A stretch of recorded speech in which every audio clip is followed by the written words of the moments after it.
আসসালামু আলাইকুম ওয়া রাহমাতুল্লাহি ওয়া বারাকাতুহু।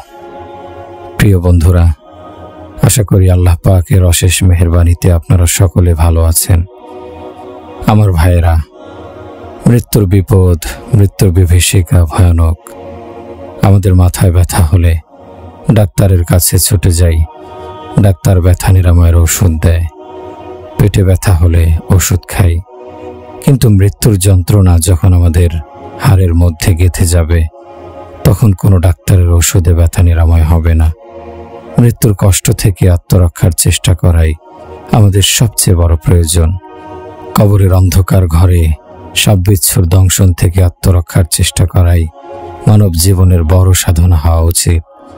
ভাইরা আমার, আমাদেরকে দুনিয়ার জীবনে চিন্তা করতে হবে, আমার কবরে যেন সাপ প্রবেশ করতে না পারে, আমার কবরের দিকে যেন জাহান্নামের জানালা খুলে না দেয়া হয়, আমার কবরে যেন জান্নাতের জানালা খুলে দেয়া হয়, জান্নাতের বিছানা যেন বিছিয়ে দেয়া হয়।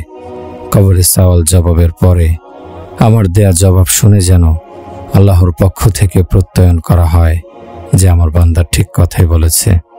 তার কবরে জান্নাতে বিছানা বিছিয়ে দাও, তাকে জান্নাতে তার স্থায়ী বাসস্থান দেখিয়ে দাও, তার কবরকে জান্নাতের বাগান বানিয়ে দাও। এসব কিছুই তো আমার সবচেয়ে বড় প্রয়োজন। দুনিয়ার জীবনে আমরা কেউ কি 1 মিনিটের জন্য নগ্ন হতে রাজি হব না। নারীদের তো নগ্ন হওয়ার কথা চিন্তাই করা যায় না। অমুসলিমরা যারা পাশ্চাত্য সভ্যতার অনুসারী, তারা নগ্নতার মধ্যে আনন্দ খোঁজে, শান্তি খোঁজে, কিন্তু পায় কি? শান্তির ভাণ্ডার তো মহান আল্লাহর নিকটে রয়েছে। আল্লাহকে ভুলে গিয়ে কোনো মানুষ সুখ শান্তি পেতে পারে না। দুনিয়ায় 1 মিনিটের জন্য আমরা নগ্ন হতে কেউ রাজি হই না, কিন্তু রোজ কিয়ামতে 50,000 বছর নগ্ন অবস্থায় থাকতে হবে। কবর থেকে মানুষ নগ্ন অবস্থায় বের হবে। তারপর আল্লাহ যাকে ইচ্ছা করবেন, দুনিয়ার নেক আমল যাদের রয়েছে তাদেরকে পোশাক পরিধান করাবেন। প্রচণ্ড পিপাসায় ছটফট করবে, পানি চাইবে, কিন্তু নবীদের হাউজ ব্যতীত কোথাও পানি থাকবে না। আমাদের নবীর নিয়ন্ত্রণে থাকবে হাউজে কাউসার। সেই কঠিন সময়ে হাউজে কাউসারের পানি পাওয়া হবে আমার প্রয়োজন। আল্লাহর আরশের ছায়া হবে আমার প্রয়োজন। যাদের আমলনামা বাম হাতে দেয়া হবে, তারা হায় হায় করে বলতে থাকবে, এটা না পেলে ভালো হতো, আমি তো শেষ হয়ে গেলাম, আমি তো চিন্তাও করিনি, এভাবে আমাকে হিসাব দিতে হবে। হে মৃত্যু, তুমি কোথায়? এসে আমাকে নিয়ে যাও, আমাকে নিশ্চিহ্ন করে দাও। হায়, আজ আমি যদি মাটি হয়ে যেতাম। কিন্তু সেদিনের অনুশোচনা কোনো কাজে আসবে না। সেই কঠিন দিনে ডান হাতে আমলনামা পাওয়া আমার সবচেয়ে বড় প্রয়োজন, অথচ দুনিয়ার জীবনে সেই প্রয়োজন সম্পর্কে আমি তো সচেতন নই। দাড়িপাল্লায় পাপ পুণ্য ওজন করা হবে। যাদের পাপের পাল্লা ভারী হবে, পুণ্যের পাল্লা হালকা হবে, তারা হায় হায় করতে থাকবে। তাদের জীবন ব্যর্থ হয়ে যাবে। ফেরেশতাদের ঘোষণার পর আযাবের ফেরেশতা এসে হাজির হবে। পুরুষদের ঘাড়ে ধরে, নারীদের চুলের ঝুঁটি ধরে টেনে নিয়ে যাবে। তারা সবাই দয়া ভিক্ষা চাইবে। আযাবের ফেরেশতা বলবে, যিনি দয়াময়, তিনি যখন তোমাদের প্রতি দয়া করেননি, আমরা কি করে দয়া করব? আমার প্রতিপালকের নামে শপথ করে বলছি, যা বললাম সবই সত্য কথা। আমি কোনো দর্শন বর্ণনা করছি না, আল্লাহর নবীর কথা আপনাদেরকে শোনাচ্ছি। কোরআনে বলা হয়েছে, যাদের নেকি বা পুণ্যের পাল্লা ভারী হবে তারা সফলকাম হবে, আর যাদের পাপের পাল্লা ভারী হবে তারা হবে ক্ষতিগ্রস্ত। যাদের বেহেশতে নেওয়া হবে তাদের মাথায় মুকুট পরানো হবে, তাদেরকে দামি রেশমি পোশাক পরানো হবে, তাদেরকে বিয়ের বরের মতো সাজানো হবে, বেহেশতের হুরদের কনের মতো সাজানো হবে। সবার চেহারা হবে চাঁদ এবং সূর্যের চেয়ে উজ্জ্বল। তাদের পরানো হবে শত শত জোড়া মেহিন পোশাক। বেহেশতীদের আঙ্গুল থেকে যে আলো প্রকাশ পাবে, সেই আলোয় সূর্যের আলো বিলীন হয়ে যাবে। দুনিয়ায় আমরা সৌন্দর্য বৃদ্ধির জন্য প্লাস্টিক সার্জারি করাই, কিন্তু বর্ধিত বয়সের ছাপ লুকানো কারো পক্ষে সম্ভব হয় না। মৃত্যুকে কেউ ঠেকাতে পারে না।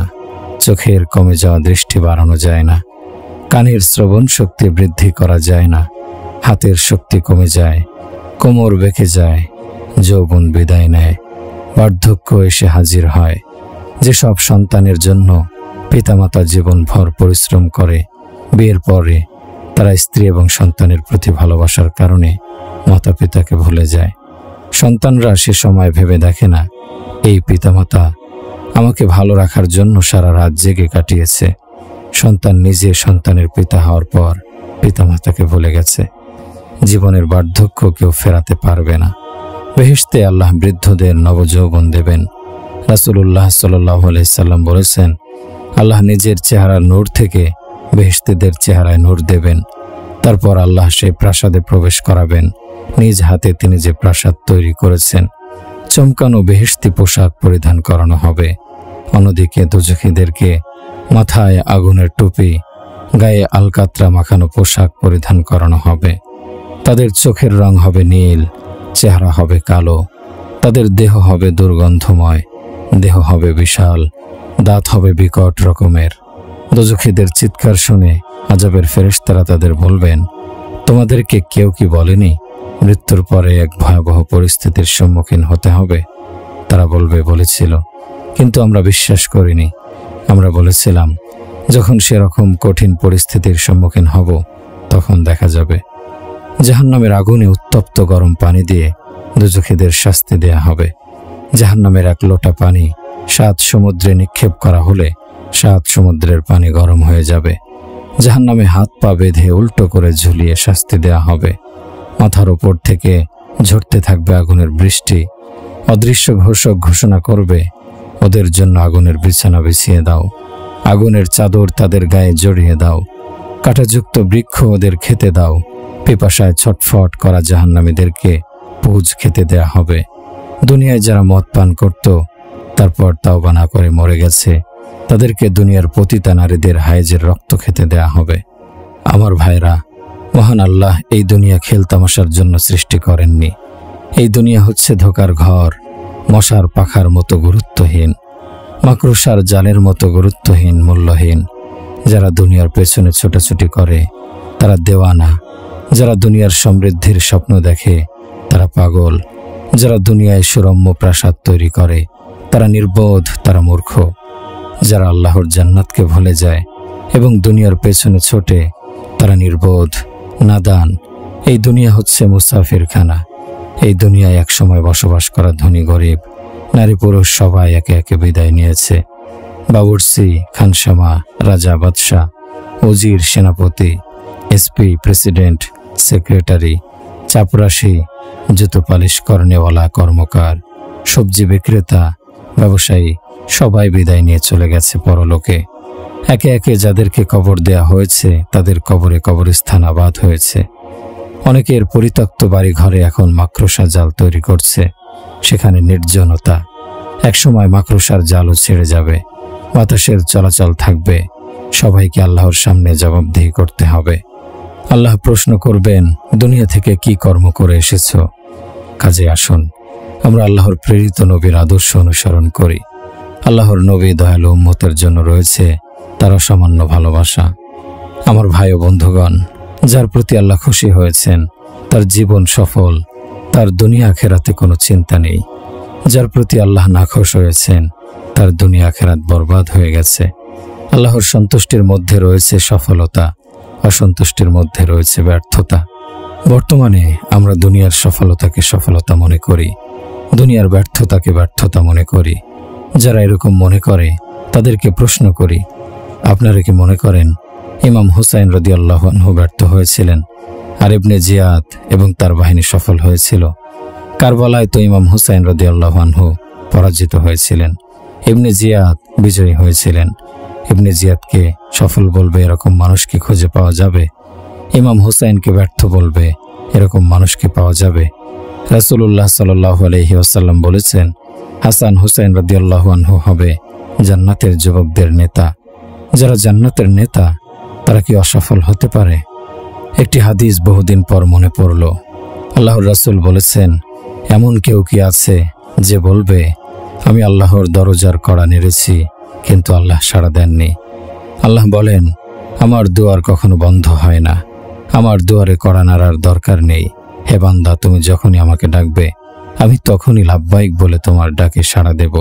তুমি জোরে ডাকো, আস্তে ডাকো, মনে মনে ডাকো, সর্বাবস্থায় আমি তোমার ডাকে সাড়া দেব।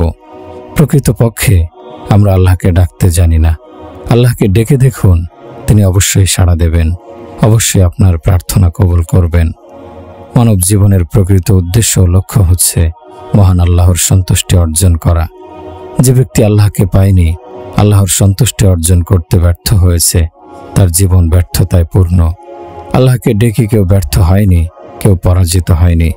আল্লাহকে ডাকার কারণে কেউ যদি ঘোড়ার পায়ে পিষ্ট হয়ে নিহত হওয়ার শাস্তি পায়, যদি কাউকে আগুনে পুড়িয়ে মারা হয়, যদি কাউকে পাহাড় থেকে নিচে ফেলে মেরে ফেলা হয়, যদি সমুদ্রে ডুবিয়ে দেয়া হয়, তবুও সে সফল কাম। যে ব্যক্তি আল্লাহকে ডাকেনি, আল্লাহকে পায়নি, তার যত সমৃদ্ধি থাকুক, যত অর্থ সম্পদ থাকুক, সে ব্যর্থ। আল্লাহর নামে শপথ করে বলছি, সে কিছুতেই সফল হতে পারবে না। ইতিহাসের পাতা খুলে দেখুন, এমন একজন দেখাতে পারবেন না যে ব্যক্তি আল্লাহকে অসন্তুষ্ট করে কিছু পেয়েছে, সফল হয়েছে। মহান আল্লাহ গাছের শুকনো শাখা থেকে আম বের করেন, আপেল, আঙ্গুর, আনার, নাশপাতি, কমলা, আরো কত রকম ফল বের করেন। আল্লাহ গরু, মহিষের, বকরির পেট থেকে আমাদের জন্য সুমিষ্ট দুধ বের করেন। এসব গরু যে ঘাস খায়, যে পানি পান করে, তা থেকে তাদের দেহে রক্ত হয়, গোবর হয়। অথচ আল্লাহ সেই রক্ত এবং গোবরের ভেতর থেকে দুধের ব্যবস্থা করেন। আল্লাহ জানেন তার বান্দাদের দুধের প্রয়োজন, এ কারণে তিনি দুধের ব্যবস্থা করেন। আমরা যে পানি পান করি, সেই পানি পান করে গরু, মহিষ, বকরি আমাদেরকে দুধ দেয়। হরিণ সে পানি পান করে কস্তুরী দেয়, মৌমাছি সে পানি পান করে মধু দেয়, বৃক্ষরাজি সেই পানি পান করে আমাদেরকে নানা রকমের নানা স্বাদের ফল দেয়, রেশম পোকা সে পানি পান করে রেশম দেয়, মানুষ সে পানি পান করে জীবন ধারণ করে। মহান আল্লাহ রাত দিনের 24 ঘন্টা আমাদেরকে তার অগণিত নিয়ামতের মধ্যে রেখেছেন। এমত অবস্থায় আমরা আল্লাহকে না মেনে আর কাকে মানব? আল্লাহর আনুগত্য না করে আর কার আনুগত্য করব? মহান আল্লাহ বলেছেন, হে আমার বান্দাগণ, আমি তোমাদের প্রকৃত প্রভু, আমি তোমাদেরকে সৃষ্টি করেছি, তোমরা আমাকে মানো। তোমরা কোথায় যাচ্ছ? আমাকে না মেনে কাকে মানবে? আল্লাহকে ছেড়ে কেউ কি সুখ পেয়েছে? আপনাদের বলছি, আপনারা ইতিহাসের পাতা খুলে দেখুন, যারা আল্লাহকে নারাজ করেছে তারা দুনিয়া আখিরাত উভয় জগতে ব্যর্থ হয়েছে। ইতিহাসের পাতা খুলে দেখুন, শহরে গ্রামে এমন কাউকে আপনারা দেখাতে পারবেন না আল্লাহকে পাওয়ার পরে যারা ব্যর্থ হয়েছে। অন্যদিকে এমন কাউকে দেখাতে পারবেন না যারা আল্লাহকে না পেয়ে সফলতা পেয়েছে। যে ব্যক্তি আল্লাহকে হারিয়েছে সে সব কিছু থেকে বঞ্চিত হয়েছে। আল্লাহ বলেন, হে আমার বান্দাগণ, আমার বন্দেগীর জন্যই তোমাদেরকে আমি সৃষ্টি করেছি। তোমরা হেলাফেলা করে, খেলাধুলা করে নিজেদের জীবন নষ্ট করবে না। হে আমার বান্দাগণ, তোমাদেরকে জীবিকা দেওয়ার দায়িত্ব আমার, আর আমাকে মান্য করা, আমার বন্দেগী করার দায়িত্ব তোমাদের। হে আমার বান্দাগণ, সমগ্র দুনিয়া হচ্ছে তোমাদের জন্য, আর তোমরা হচ্ছে আমার আনুগত্যের জন্য। অর্থ সম্পদের পেছনে ছুটে বেরিয়ে আমাকে ভুলে যেও না। হে বনি আদম, আমি তোমাদেরকে ভুলে যাইনি। আল্লাহ বলেন, হে আমার বান্দাগণ, আমি তোমাদেরকে কখনো ভুলে যাই না, কিন্তু তোমরা আমাকে ভুলে যাও। সন্তান পিতামাতাকে ভুলে গেলেও পিতামাতার দরজা সবসময় সন্তানের জন্য খোলা থাকে। আল্লাহ বান্দাদেরকে মায়ের চেয়ে 70 গুণ বেশি ভালোবাসেন। 70 গুণই শুধু নয়, আরবি ভাষায় 70 অর্থ হচ্ছে বেহিসাব এবং অসংখ্য। হে আমার ভাইয়েরা, আল্লাহ আমাদেরকে সীমাহীন ভালোবাসেন। আমরা যখন একবার আল্লাহ বলি, আল্লাহ 70 বার জবাব দেন। আল্লাহ বলেন, হে বান্দা, আমি তোমার জন্য অপেক্ষা করে আছি। রাতে দিনে সবসময় বান্দাদের জন্য আমার দরজা খোলা রয়েছে। যারা আমার প্রতি এগিয়ে আসে আমি তাদেরকে সাদর অভ্যর্থনা জানাই। আল্লাহ বলেন, যে বান্দা আমাকে ছেড়ে চলে যায় আমি তাকে পেছন থেকে ডেকে বলি, কোথায় যাচ্ছ? আমার কাছেই রয়েছে তোমার সফলতা, আমার কাছে আসো। আল্লাহ যত ভালোবাসেন তার বান্দাকে, মাও তত ভালোবাসে না। আল্লাহ বান্দাকে যা দিতে পারেন সেটা টাকা পয়সা দিয়ে কেনা যায় না। কোরআনে আল্লাহ বলেন, কুলিল্লাহুম্মা মালিকাল মুলকি তুতিল মুলকা মান তাশা ওয়া তানজিউল মুলকা মিম্মান তাশা ওয়া তুইজ্জু মান তাশা ওয়া তুযিল্লু মান তাশা ওয়া বিয়াদিকাল খায়র ইন্নাকা আলা কুল্লি শাইইন কাদির তুলিজুল লাইলা ফিন নাহারি ওয়া তুলিজুন নাহারা ফিল লাইল ওয়া তুখরিজুল হাইয়্যা মিনাল মাইয়িতি ওয়া তুখরিজুল মাইয়িতা মিনাল হাইয়্যি ওয়া তারযুকু মান তাশা বিগাইরি হিসাব। বলো, হে সর্বভৌম শক্তির মালিক আল্লাহ, তুমি যাকে ইচ্ছা ক্ষমতা প্রদান করো এবং যার নিকট থেকে ইচ্ছা ক্ষমতা কেড়ে নাও। যাকে ইচ্ছা তুমি ইজ্জত দান করো আর যাকে ইচ্ছা তুমি হীন করো। কল্যাণ তোমার হাতেই, নিশ্চয়ই তুমি সকল বিষয়ে সর্বশক্তিমান। তুমি রাত্রিকে দিবসে পরিণত করো এবং দিবসকে রাত্রিতে পরিণত করো। তুমি মৃত থেকে জীবন্তের আবির্ভাব ঘটাও, আবার জীবন্ত থেকে মৃতের আবির্ভাব ঘটাও। তুমি যাকে ইচ্ছা অপরিমিত জীবন উপকরণ দান করো। কোরআনে বলা হয়েছে, মহান আল্লাহ জমিনকে বিছানার মতো বানিয়েছেন, পাহাড়কে পেরেক সাদৃশ্য করেছেন। আল্লাহ পুরুষ এবং নারী সৃষ্টি করেছেন। ঘুমকে তিনি আরামদায়ক করেছেন, রাতকে তিনি পোশাকের মতো করেছেন, দিনকে জীবিকা অর্জনের মতো করেছেন। আল্লাহ সমুদ্রের বিস্তার ঘটিয়েছেন। আল্লাহ আকাশ থেকে বৃষ্টি বর্ষণ করেন, সেই বৃষ্টির পানি দ্বারা তিনি বহু মাখলুককে প্রসারিত করেছেন। আল্লাহ বাতাসকে চলমান করেছেন, আকাশ জমিনের মাঝামাঝি মেঘকে সঞ্চলনশীল করেছেন। সবকিছুই আল্লাহর, আর আমরা আল্লাহর আনুগত্যের জন্য। আল্লাহ ব্যতীত কোনো উপাস্য নেই, কাজে আল্লাহকে মেনে তার আনুগত্যে জীবন কাটাতে হবে। অন্য কাউকে মানা যাবে না, অন্য কারো আনুগত্য করা যাবে না। ভাইরা আমার, আমাদের উদ্দেশ্য হলো আমরা যেন আল্লাহকে মানতে শিখি, আল্লাহর আদেশ অনুযায়ী জীবনযাপন করতে শিখি। দুনিয়ার সকল সমস্যার সমাধান আল্লাহর হাতে রয়েছে।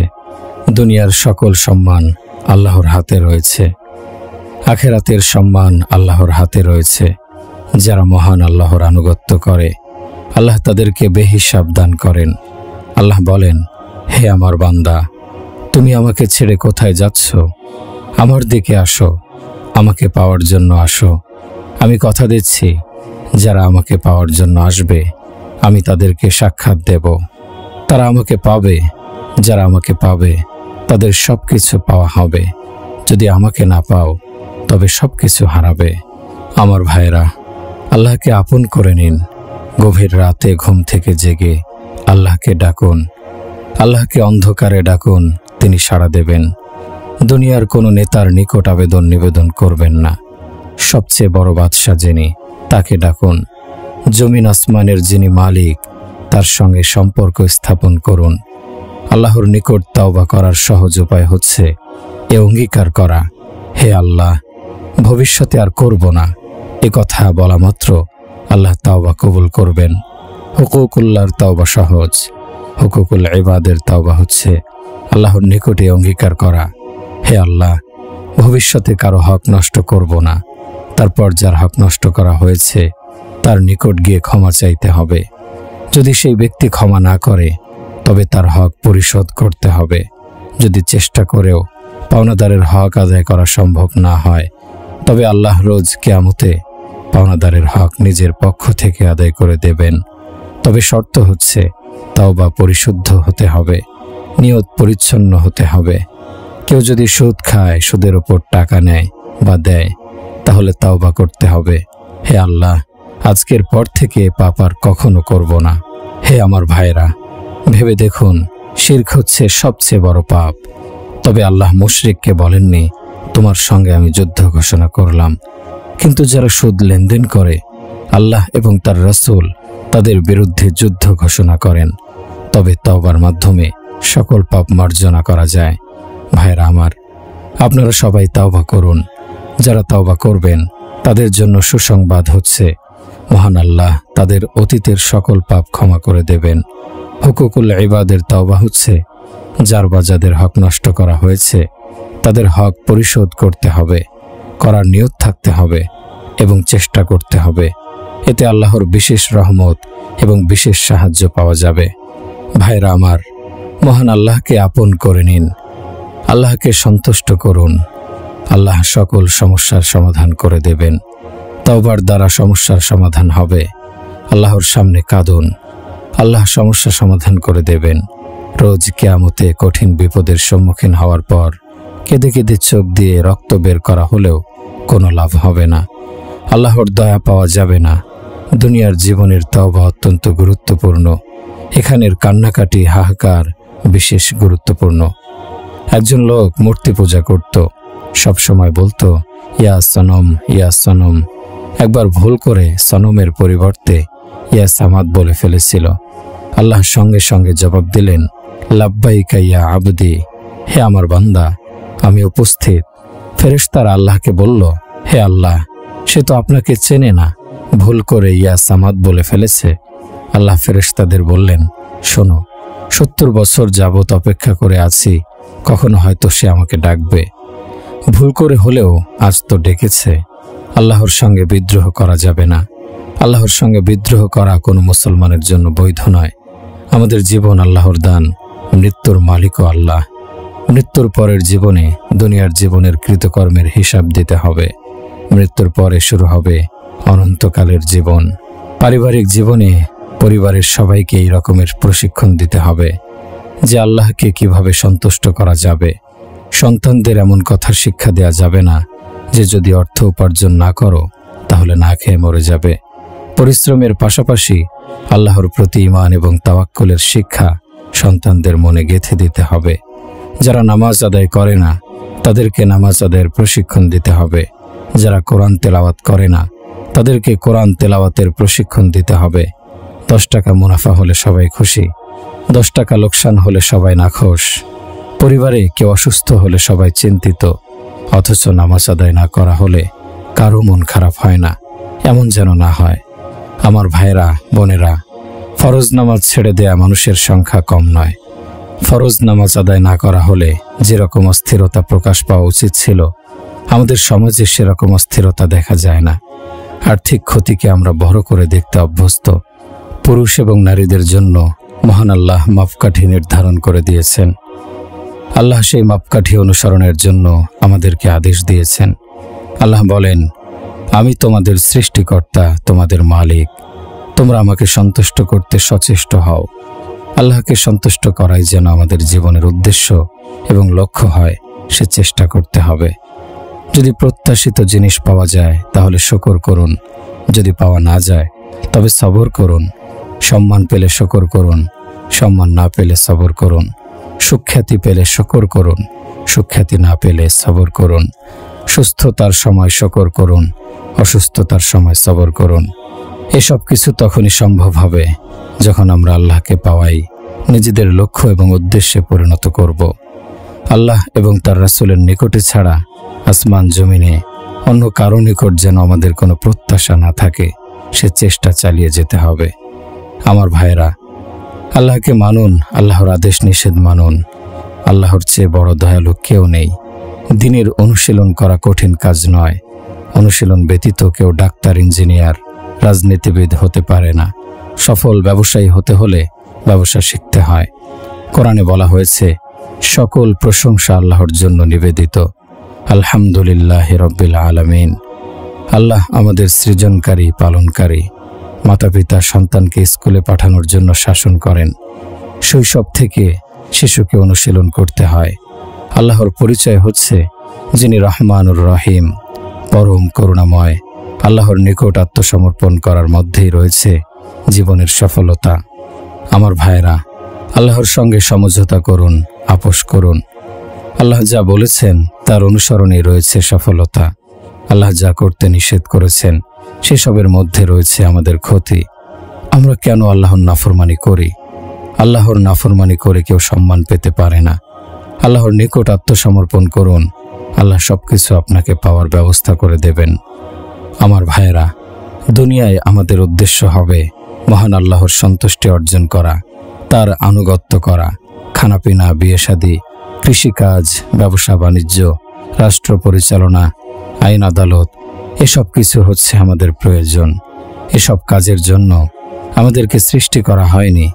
কোরআনে আল্লাহ বলেছেন, হুয়াল্লাযী খলাকালাকুম মা ফিল আরদি জামিআ।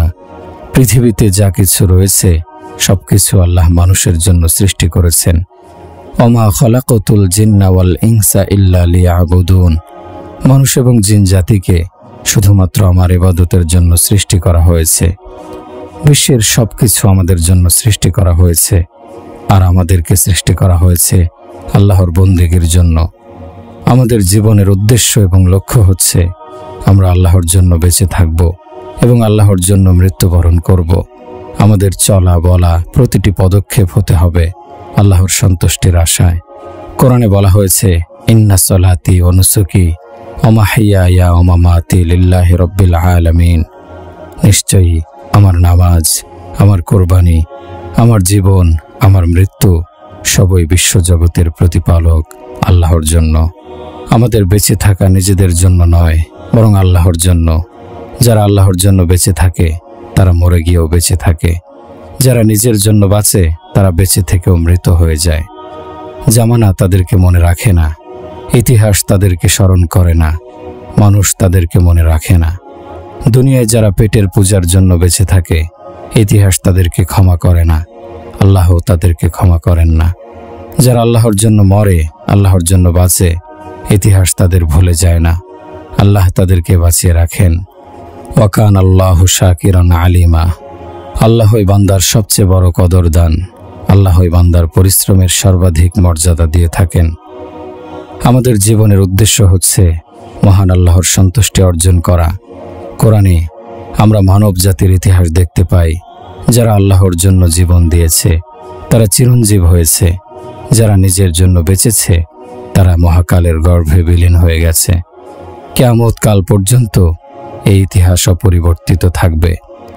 এমন এক সময় ছিল যখন মুসলমানরা অগ্রসর হলে অমুসলিমদের মধ্যে কাঁপন সৃষ্টি হতো। সে সময় মুসলমানরা কালেমা শিক্ষা করেছিল, আজকের মুসলমানরা কালেমা শিখছে না। এ কারণে দুনিয়ার কোনো শক্তি মুসলমানদের পাত্তা দেয় না। হযরত শরহাবিল ইবনে হাসান রাদিয়াল্লাহু আনহু ছিলেন একজন হালকা পাতলা গড়নের সাহাবী। তিনি কাতেবে ওহী অর্থাৎ ওহী লেখক ছিলেন। মিশরের একটি দুর্গ কিছুতেই জয় করা যাচ্ছিল না। বহুদিন কেটে গিয়েছিল। একদিন হযরত শরহাবিল রাদিয়াল্লাহু আনহু ঘোড়ার পিঠে চড়ে দুর্গের দাঁড়ে গিয়ে উচ্চকণ্ঠে বললেন, ওহে কিপ্তিগণ, শোনো, আমরা এমন এক আল্লাহর প্রতি তোমাদেরকে আহ্বান জানাচ্ছি, যিনি ইচ্ছে করলে মুহূর্তের মধ্যে এই দুর্গ ধূলিসাৎ হয়ে যেতে পারে। তারপর শরহাবিল রাদিয়াল্লাহু আনহু লা ইলাহা ইল্লাল্লাহু আল্লাহু আকবার বলে শাহাদাত আঙ্গুল উঠালেন। সঙ্গে সঙ্গে সেই দুর্গ ধসে পড়ল, ভেঙে চুরমার হয়ে গেল। সর্বশক্তিমান আল্লাহ বিশ্বজগতের সৃজনকারী, পালনকারী। তিনি সকল ক্ষমতার মালিক। তিনি পরম করুণাময়, অতি দয়ালু। যিনি অসীম ক্ষমতার মালিক। মায়ের পেটে শিশুর আকৃতি তৈরির সময় যিনি কোনো ভুল করেন না। মায়ের পেট থেকে শিশু ভূমিষ্ঠ হওয়ার পর কোনো শিশুকে দেখা যায় কালো, কোনো শিশুকে দেখা যায় ফর্সা, কারো নাক চ্যাপ্টা, কারো নাক খাড়া, কারো চোখ ছোট, কারো চোখ বড়। কোনো শিশু বড় হয়ে হয় বেটে, কোনো শিশু বড় হয়ে হয় লম্বা। কারো মাথায় চুল থাকে, কারো মাথায় চুল থাকে না। এতে সর্বশক্তিমান আল্লাহর অপরিসীম ক্ষমতা এবং কুদরতের পরিচয় পাওয়া যায়। স্বামী স্ত্রীর মিলনের পর উভয়ের বীর্য মিলিত হয়ে নারীর জরায়ুতে স্থান লাভ করে। তারপর কয়েকটি পর্যায়ে জমাট রক্তপিণ্ড থেকে মানব শিশুতে পরিণত হয়। মায়ের পেটে তৈরি হয় শিশুর চোখ, নাক, কান, ভ্রু, মাথার চুল, হাত পা ইত্যাদি। মহান আল্লাহ কাককে কালো করেন, কবুতরকে সাদা করেন, মানুষকে কথা বলার শক্তি দেন, গরু মহিষকে ভাষাহীন করেন, মহিষকে কালো রং দেন, বকরিকে সাদা রং দেন, গাভীকে পিত রং দেন, এক এক পশুকে ভিন্ন ভিন্ন আকৃতি দেন। কোটি কোটি মানুষের প্রত্যেকের চেহারার আকৃতি আলাদা, কণ্ঠস্বর আলাদা, প্রত্যেক মানুষের আঙ্গুলের ছাপ আলাদা। কোটি কোটি সৃষ্টি এবং তাদের বেঁচে থাকার জীবিকা মহান আল্লাহ দিয়ে থাকেন। কোনো সৃষ্টির ব্যাপারে আল্লাহ অমনোযোগী নন, উদাসীন নন।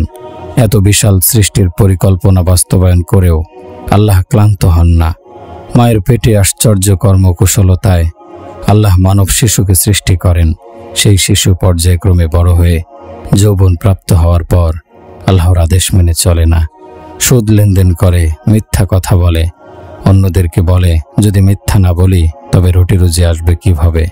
সিনেমা তৈরি করে, সিনেমা দেখে, তারপর বলে সিনেমা তৈরি না করলে রুটি রুজির ব্যবস্থা হবে কি করে। বিশাল এই পৃথিবীর জলস্থলের মালিক সর্বশক্তিমান আল্লাহ, যিনি বিশাল আরশ কুরসি লৌহ কলমের মালিক, যিনি সময় এবং যুগমালা সৃষ্টি করেছেন অথচ নিজে সময়ের দ্বারা নিয়ন্ত্রিত নন। পূর্ব, পশ্চিম, উত্তর, দক্ষিণ, আরশ কুরসি সবকিছু যার সৃষ্টি, অথচ তিনি নিরাকার। লা মাকান লা জামান, তিনি কখনো ক্লান্ত হন না। কোটি কোটি সৃষ্টির কারো ব্যাপারেই তিনি অমনোযোগী নন। নিদ্রা বা তন্দ্রা তাকে আচ্ছন্ন করতে পারে না। তিনি সবার প্রতি দৃষ্টি রাখেন, সকলের সব রকমের সমস্যা সম্পর্কে জানেন, সকলের সব রকমের সমস্যার সমাধান দিতে পারেন।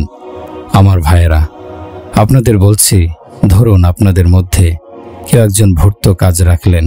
কোনো বিশেষ প্রয়োজনে তাকে পরপর 5 বার ডাকলেন, কিন্তু সে একবারও জবাব দিল না। সত্যি করে বলুন তো, আপনি কি তাকে কাজে রাখবেন? আপনি কি তাকে বের করে দেবেন না? আমাদের প্রতিপালক প্রতিদিন 5 বার আমাদেরকে মসজিদে ডাকেন। মুয়াজ্জিন মসজিদের মাইক থেকে ডাকে, হাইয়া আলাস সালাহ, নামাজের জন্য আসুন। হাইয়া আলাল ফালাহ, সফলতার জন্য আসুন। নামাজের মধ্যে আল্লাহকে সিজদা করার জন্য ডাকা হয়। বলা হয়, সিজদা করা হলে আমাদেরকে সফলতা দেয়া হবে। আল্লাহ বলেন, আমার বন্দেগী করো, আমি তোমাদের সফল করব, কামিয়াব করব। ধরুন ফয়সালাবাদে প্রতিদিন 5 বার আজান দেয়া হয়, অথচ সেখানের শতকরা 95 জন মানুষ সে ডাকে সাড়া দেয় না। 20 বছর যাবৎ, 30 বছর যাবৎ, 40 বছর যাবৎ ডাকা হচ্ছে, অথচ 95% মানুষ সে ডাকে সাড়া দিচ্ছে না। তবু আল্লাহ ফয়সালাবাদের সব মানুষকে নিয়মিত রুটি রুজির ব্যবস্থা করেই চলেছেন। পিপাসায় পানি পান করাচ্ছেন, চোখের আলো কেড়ে নিচ্ছেন না, কানের শ্রবণ শক্তি বহাল রেখেছেন। পৃথিবীতে তাদের কারো চলাচলে বিঘ্ন ঘটাচ্ছেন না, সূর্যের আলো থেকে কাউকে বঞ্চিত করছেন না। জমিন আসমান আল্লাহর নিকট অনুমতি চায়, হে আল্লাহ, অনুমতি দিন, আপনার এসব বান্দাকে ধ্বংস করে দেই। কিন্তু আল্লাহ তাদেরকে বলেন, আমি তোমাদেরকে অনুমতি দেব না, কেননা আমি আমার বান্দাদের তাওবার জন্য অপেক্ষা করছি। মহান আল্লাহর অঙ্গীকার হচ্ছে, তিনি 2 রকমের দুঃখ কষ্ট, 2 রকমের আনন্দ একত্রিত করেন না। 2 রকম অস্থিরতা, 2 রকম সুখ শান্তি একত্রিত করেন না। যে ব্যক্তি দুনিয়ার চিন্তায় বিভোর থাকে, তার মন থেকে আল্লাহ আখেরাতের চিন্তা দূর করে দেন। যে ব্যক্তি আখেরাতের চিন্তায় বিভোর থাকে, তার মনে দুনিয়ার চিন্তা থাকে না। যে ব্যক্তি দুনিয়ার সুখ আরামের চিন্তায় সদা ব্যস্ত থাকবে, আল্লাহ তাকে আখেরাতের সুখ আরাম থেকে বঞ্চিত করবেন। যে ব্যক্তি আখেরাতের চিন্তায় ব্যস্ত থাকবে, সে দুনিয়ার ভোগ বিলাস এবং আরাম আয়েশ থেকে নিজেকে দূরে রাখবে। রাসূলুল্লাহ সাল্লাল্লাহু আলাইহি ওয়াসাল্লাম বলেছেন, যে ব্যক্তি দুনিয়ার জীবনকে সুশোভিত করার কাজে ব্যস্ত থাকবে, তার মন দুনিয়ার অস্থিরতা ঘিরে থাকবে। সে দুনিয়ার জন্য ক্লান্ত থাকবে, আখেরাত তার নিকট থেকে দূরে চলে যাবে। অথচ সে ব্যক্তি তার তকদিরে যা লেখা আছে তার চেয়ে বেশি কিছু পাবে না। যে ব্যক্তি আখেরাতের জন্য চিন্তা করতে থাকে, আখেরাতের জন্য কাঁদে, দুনিয়ার কোনো জিনিসের জন্য সে কাঁদে না।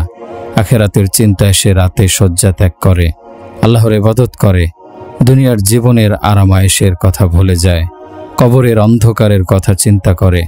রাতের ঘুম থেকে সে কবরের নিঃসঙ্গ জীবনের কথা চিন্তা করে। সে চিন্তা করে, আমার এই দেহ হবে পোকামাকড়ের খাদ্য, আমার হাড় মাটিতে মিশে যাবে, হাসরের ময়দানে আমাকে আল্লাহর সামনে দাঁড়াতে হবে। এসব কিছু চিন্তা করার কারণে রাতে সে ঘুমোতে পারে না। দুনিয়ার সুখ শান্তির চিন্তা তার মন থেকে দূরে চলে যায়, অথচ তার তকদিরের লেখা অনুযায়ী সে জীবিকা পায়। সে মনে প্রাণে বিশ্বাস করে যে আমার ভাগ্যে যা লেখা আছে তা কেউ কেড়ে নিতে পারবে না। রাসূল পাক সাল্লাল্লাহু আলাইহি ওয়াসাল্লাম বলেছেন, তকদিরে লেখা জীবিকা শেষ না হওয়ার আগে কারো মৃত্যু হবে না। ভাইরা আমার, যার মনে আখেরাতের চিন্তা জাগরুক থাকবে, তার মনে দুনিয়ার জীবনের জন্য অস্থিরতা থাকবে না। যারা আখেরাতের কথা চিন্তা করতে থাকবে, আল্লাহ দুনিয়ার চিন্তা থেকে তাদেরকে নাজাত দেবেন। যাদের মনে দুনিয়ার চিন্তা প্রবল হবে, যাদের মনে আখেরাতের চিন্তা থাকবে না, যারা আল্লাহকে ভালোবাসবে, তাদের মন থেকে আল্লাহ দুনিয়ার প্রতি ভালোবাসা দূর করে দেবেন। যে ব্যক্তি আখেরাতের কথা চিন্তা করতে থাকে, জান্নাতের কথা চিন্তা করতে থাকে, সে সৎ কাজের প্রতি, নেক আমলের প্রতি আগ্রহী হয়। যার মনে দোজখের ভয় জাগরুক থাকে, সে দুনিয়ার আরাম আয়েশের কথা ভুলে যায়। আমার ভাইয়েরা, মহান আল্লাহ কোরআনের মাধ্যমে আমাদেরকে আদর্শ মানুষ হিসেবে গড়ে তুলতে চেয়েছেন। কলেজে, বিশ্ববিদ্যালয়ে এবং সমাজ পরিবেশে আমরা যেসব শিক্ষা গ্রহণ করে থাকি, এতে কোরআনের শিক্ষার প্রতিফলন দেখা যায় না। স্কুল, কলেজ, বিশ্ববিদ্যালয় এবং সমাজ পরিবেশের জ্ঞান আমাদেরকে এই শিক্ষা দেয় যে অর্থ সম্পদ যত বেশি হবে তত আমরা সুখে স্বাচ্ছন্দ্যে জীবন কাটাতে পারব। দুনিয়ার সব রকমের শিক্ষা, বিজ্ঞানের শিক্ষার মর্ম কথা হচ্ছে অধিক অর্থ সম্পদের মালিকানা পেলে আমাদের কোনো দুঃখ কষ্ট থাকবে না। দুনিয়ার জীবনকে সফল করার জ্ঞানী বিজ্ঞান আমাদের শিক্ষা দেয় বিশ্বকে কিভাবে বশীভূত করা যাবে, নিয়ন্ত্রণ করা যাবে, এটাই বিজ্ঞানের শিক্ষা। এছাড়া আর্টস, কমার্স, সোশ্যাল সায়েন্স এসব জ্ঞানের মর্ম কথা হচ্ছে মানুষের পারস্পরিক সম্পর্ককে কিভাবে উন্নত করা যায়, সুন্দর করা যায়। কিন্তু কোরআন আমাদেরকে এই শিক্ষা দিচ্ছে যে দুনিয়ার সব জিনিসের মালিক আল্লাহ। আল্লাহ যা কিছু করতে চান তাই করেন, কেউ তাকে তার কাজ থেকে বিরত করতে পারে না। তিনি যা চান না তা করা কারো পক্ষে সম্ভব হয় না। বন্ধুগণ, আমরা চিন্তা করি যা কিছু অর্জন করেছি সবই আমার মালিকানায়। আমার যা ইচ্ছা আমি তাই করব, এই চোখ দিয়ে যা ইচ্ছা তাই দেখব, তুমি বলার কে? এই কান দিয়ে কোরআন শুনবো নাকি গান শুনবো সেটা আমার ইচ্ছা। মুখের কথায় কাউকে গালি দিতে পারি, কারোর জন্য দোয়া করতে পারি। আমার পায়ে চলার শক্তি আছে, এই পা দিয়ে মসজিদের পথে যেতে পারি, আবার নৃত্যশালায়ও যেতে পারি। সবই আমার ইচ্ছা। এই হাত দিয়ে ইচ্ছে করলে জুলুম করতে পারি অথবা ইনসাফ করতে পারি। পকেটের টাকা যেভাবে ইচ্ছা খরচ করতে পারি। যৌবনের শক্তি ভালো কাজে অথবা মন্দ কাজে ব্যয় করতে পারি। কান দিয়ে ভালো মন্দ দুটোই শুনতে পারি। শুনুন, সকল রাজত্ব আল্লাহর, সকল সৃষ্টি আল্লাহর, রাত দিন সবই আল্লাহর। কোরআনে বলা হয়েছে লিল্লাহি মা ফিস সামাওয়াতি ওয়া মা ফিল আরদ, আসমান জমিনে যা কিছু আছে সবকিছুর মালিক আল্লাহ। আমরা যদি অন্য কিছু চিন্তা করি সেটা হবে না।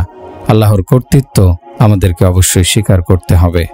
আমার বন্ধুগণ, আমরা অনেক বড় বড় শিল্প কারখানা তৈরি করি, বাগান বাড়ি তৈরি করি, তারপর এক সময় অন্যের কাঁধে চড়ে অন্ধকার কবরে গিয়ে শুয়ে থাকতে হয়। আমরা সুরম্য প্রাসাদ তৈরি করি, তারপর কতদিন সেই প্রাসাদে বসবাস করার সুযোগ পাই। কত রকমের পোশাক আমরা পরিধান করি, কিন্তু পরিণামে সাদা কাফন পরিধান করে কবরে যেতে হয়। ঘরে কত দামি খাট পালঙ্কে বসবাস করি, তারপর এক সময় মসজিদের কোণে পড়ে থাকা খাটিয়ায় শুয়ে অন্যদের কাঁধে চড়ে কবরে চলে যেতে হয়। আমাদের দেহে সামান্য ধুলোবালি লাগতে দেই না, কিন্তু অনেক মাটি দিয়ে আমাদের চাপা দিয়ে কবরে রাখা হয়। এমন ঘরে আমরা বসবাস করি যেখানে মশামাছি প্রবেশ করতে পারে না, কিন্তু পরিণামে এমন মাটির ঘরে আমাদের যেতে হয় যেখানে আমাদের দেহ পোকামাকড়ের আহার হয়ে যায়। খলিফা হারুনুর রশিদ আকাশে মেঘ দেখে বলতেন, যাও যেদিকে ইচ্ছে বর্ষিত হও, তোমার বর্ষণে পাওয়া পানিতে যে ফসল ফলবে সে ফসল তো আমার ভাণ্ডারেই জমা হবে।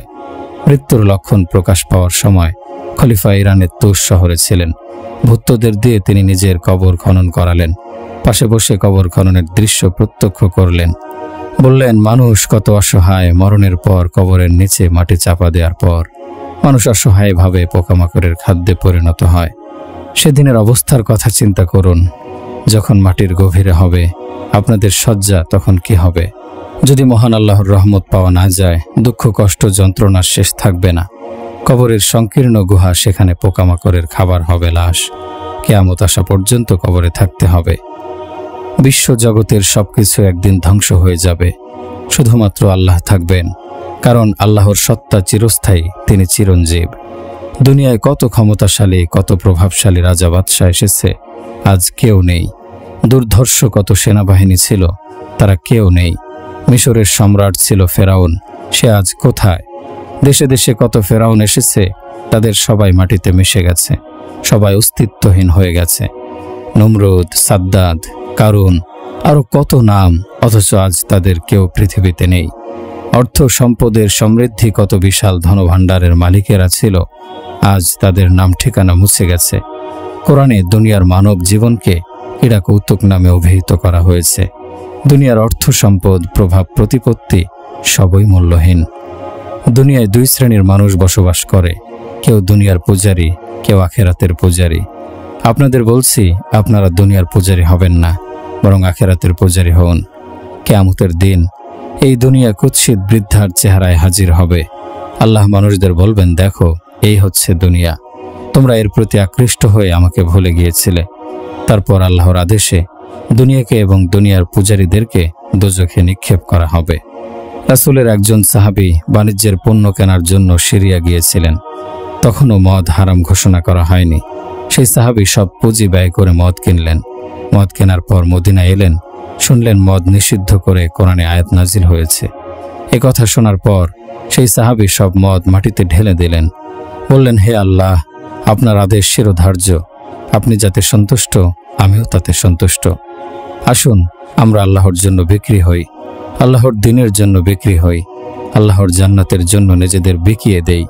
কালেমা তাইয়্যিবা লা ইলাহা ইল্লাল্লাহ মুহাম্মাদুর রাসূলুল্লাহ, এই কালেমায় মহান আল্লাহর নিকট আত্মসমর্পণের শিক্ষা রয়েছে। এই কালেমার শিক্ষা হচ্ছে আমরা আল্লাহর জন্য বেঁচে থাকব, আল্লাহর জন্য মৃত্যুবরণ করব, আল্লাহর গোলাম হয়ে তার আনুগত্যে জীবন কাটাবো।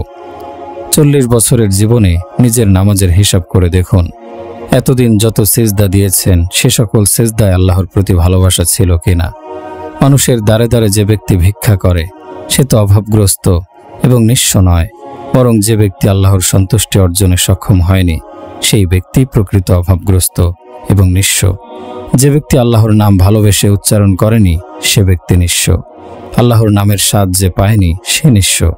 আল্লাহর প্রতি ভালোবাসা যার মনে যন্ত্রণা সৃষ্টি করেনি, নির্জনে বসে যে ব্যক্তি আল্লাহর স্মরণে কাঁদতেও শেখেনি তার জীবন ব্যর্থ। নির্জনে বসে আল্লাহর স্মরণে কাঁদতে শিখুন, আপনাদের জীবন ধন্য হবে।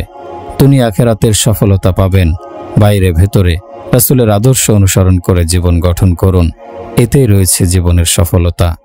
আমার ভাইয়েরা, আল্লাহর ওয়াস্তে আপনারা আল্লাহকে আপন করে নিন। আল্লাহকে পাওয়ার মধ্যে, তার সন্তুষ্টি পাওয়ার মধ্যেই রয়েছে মানুষের মঞ্জিলে মাকসুদ। মহান আল্লাহ তার প্রিয় নবী মুহাম্মদ সাল্লাল্লাহু আলাইহি সাল্লামের জীবনকে আমাদের জন্য নমুনা হিসেবে নির্ধারণ করেছেন।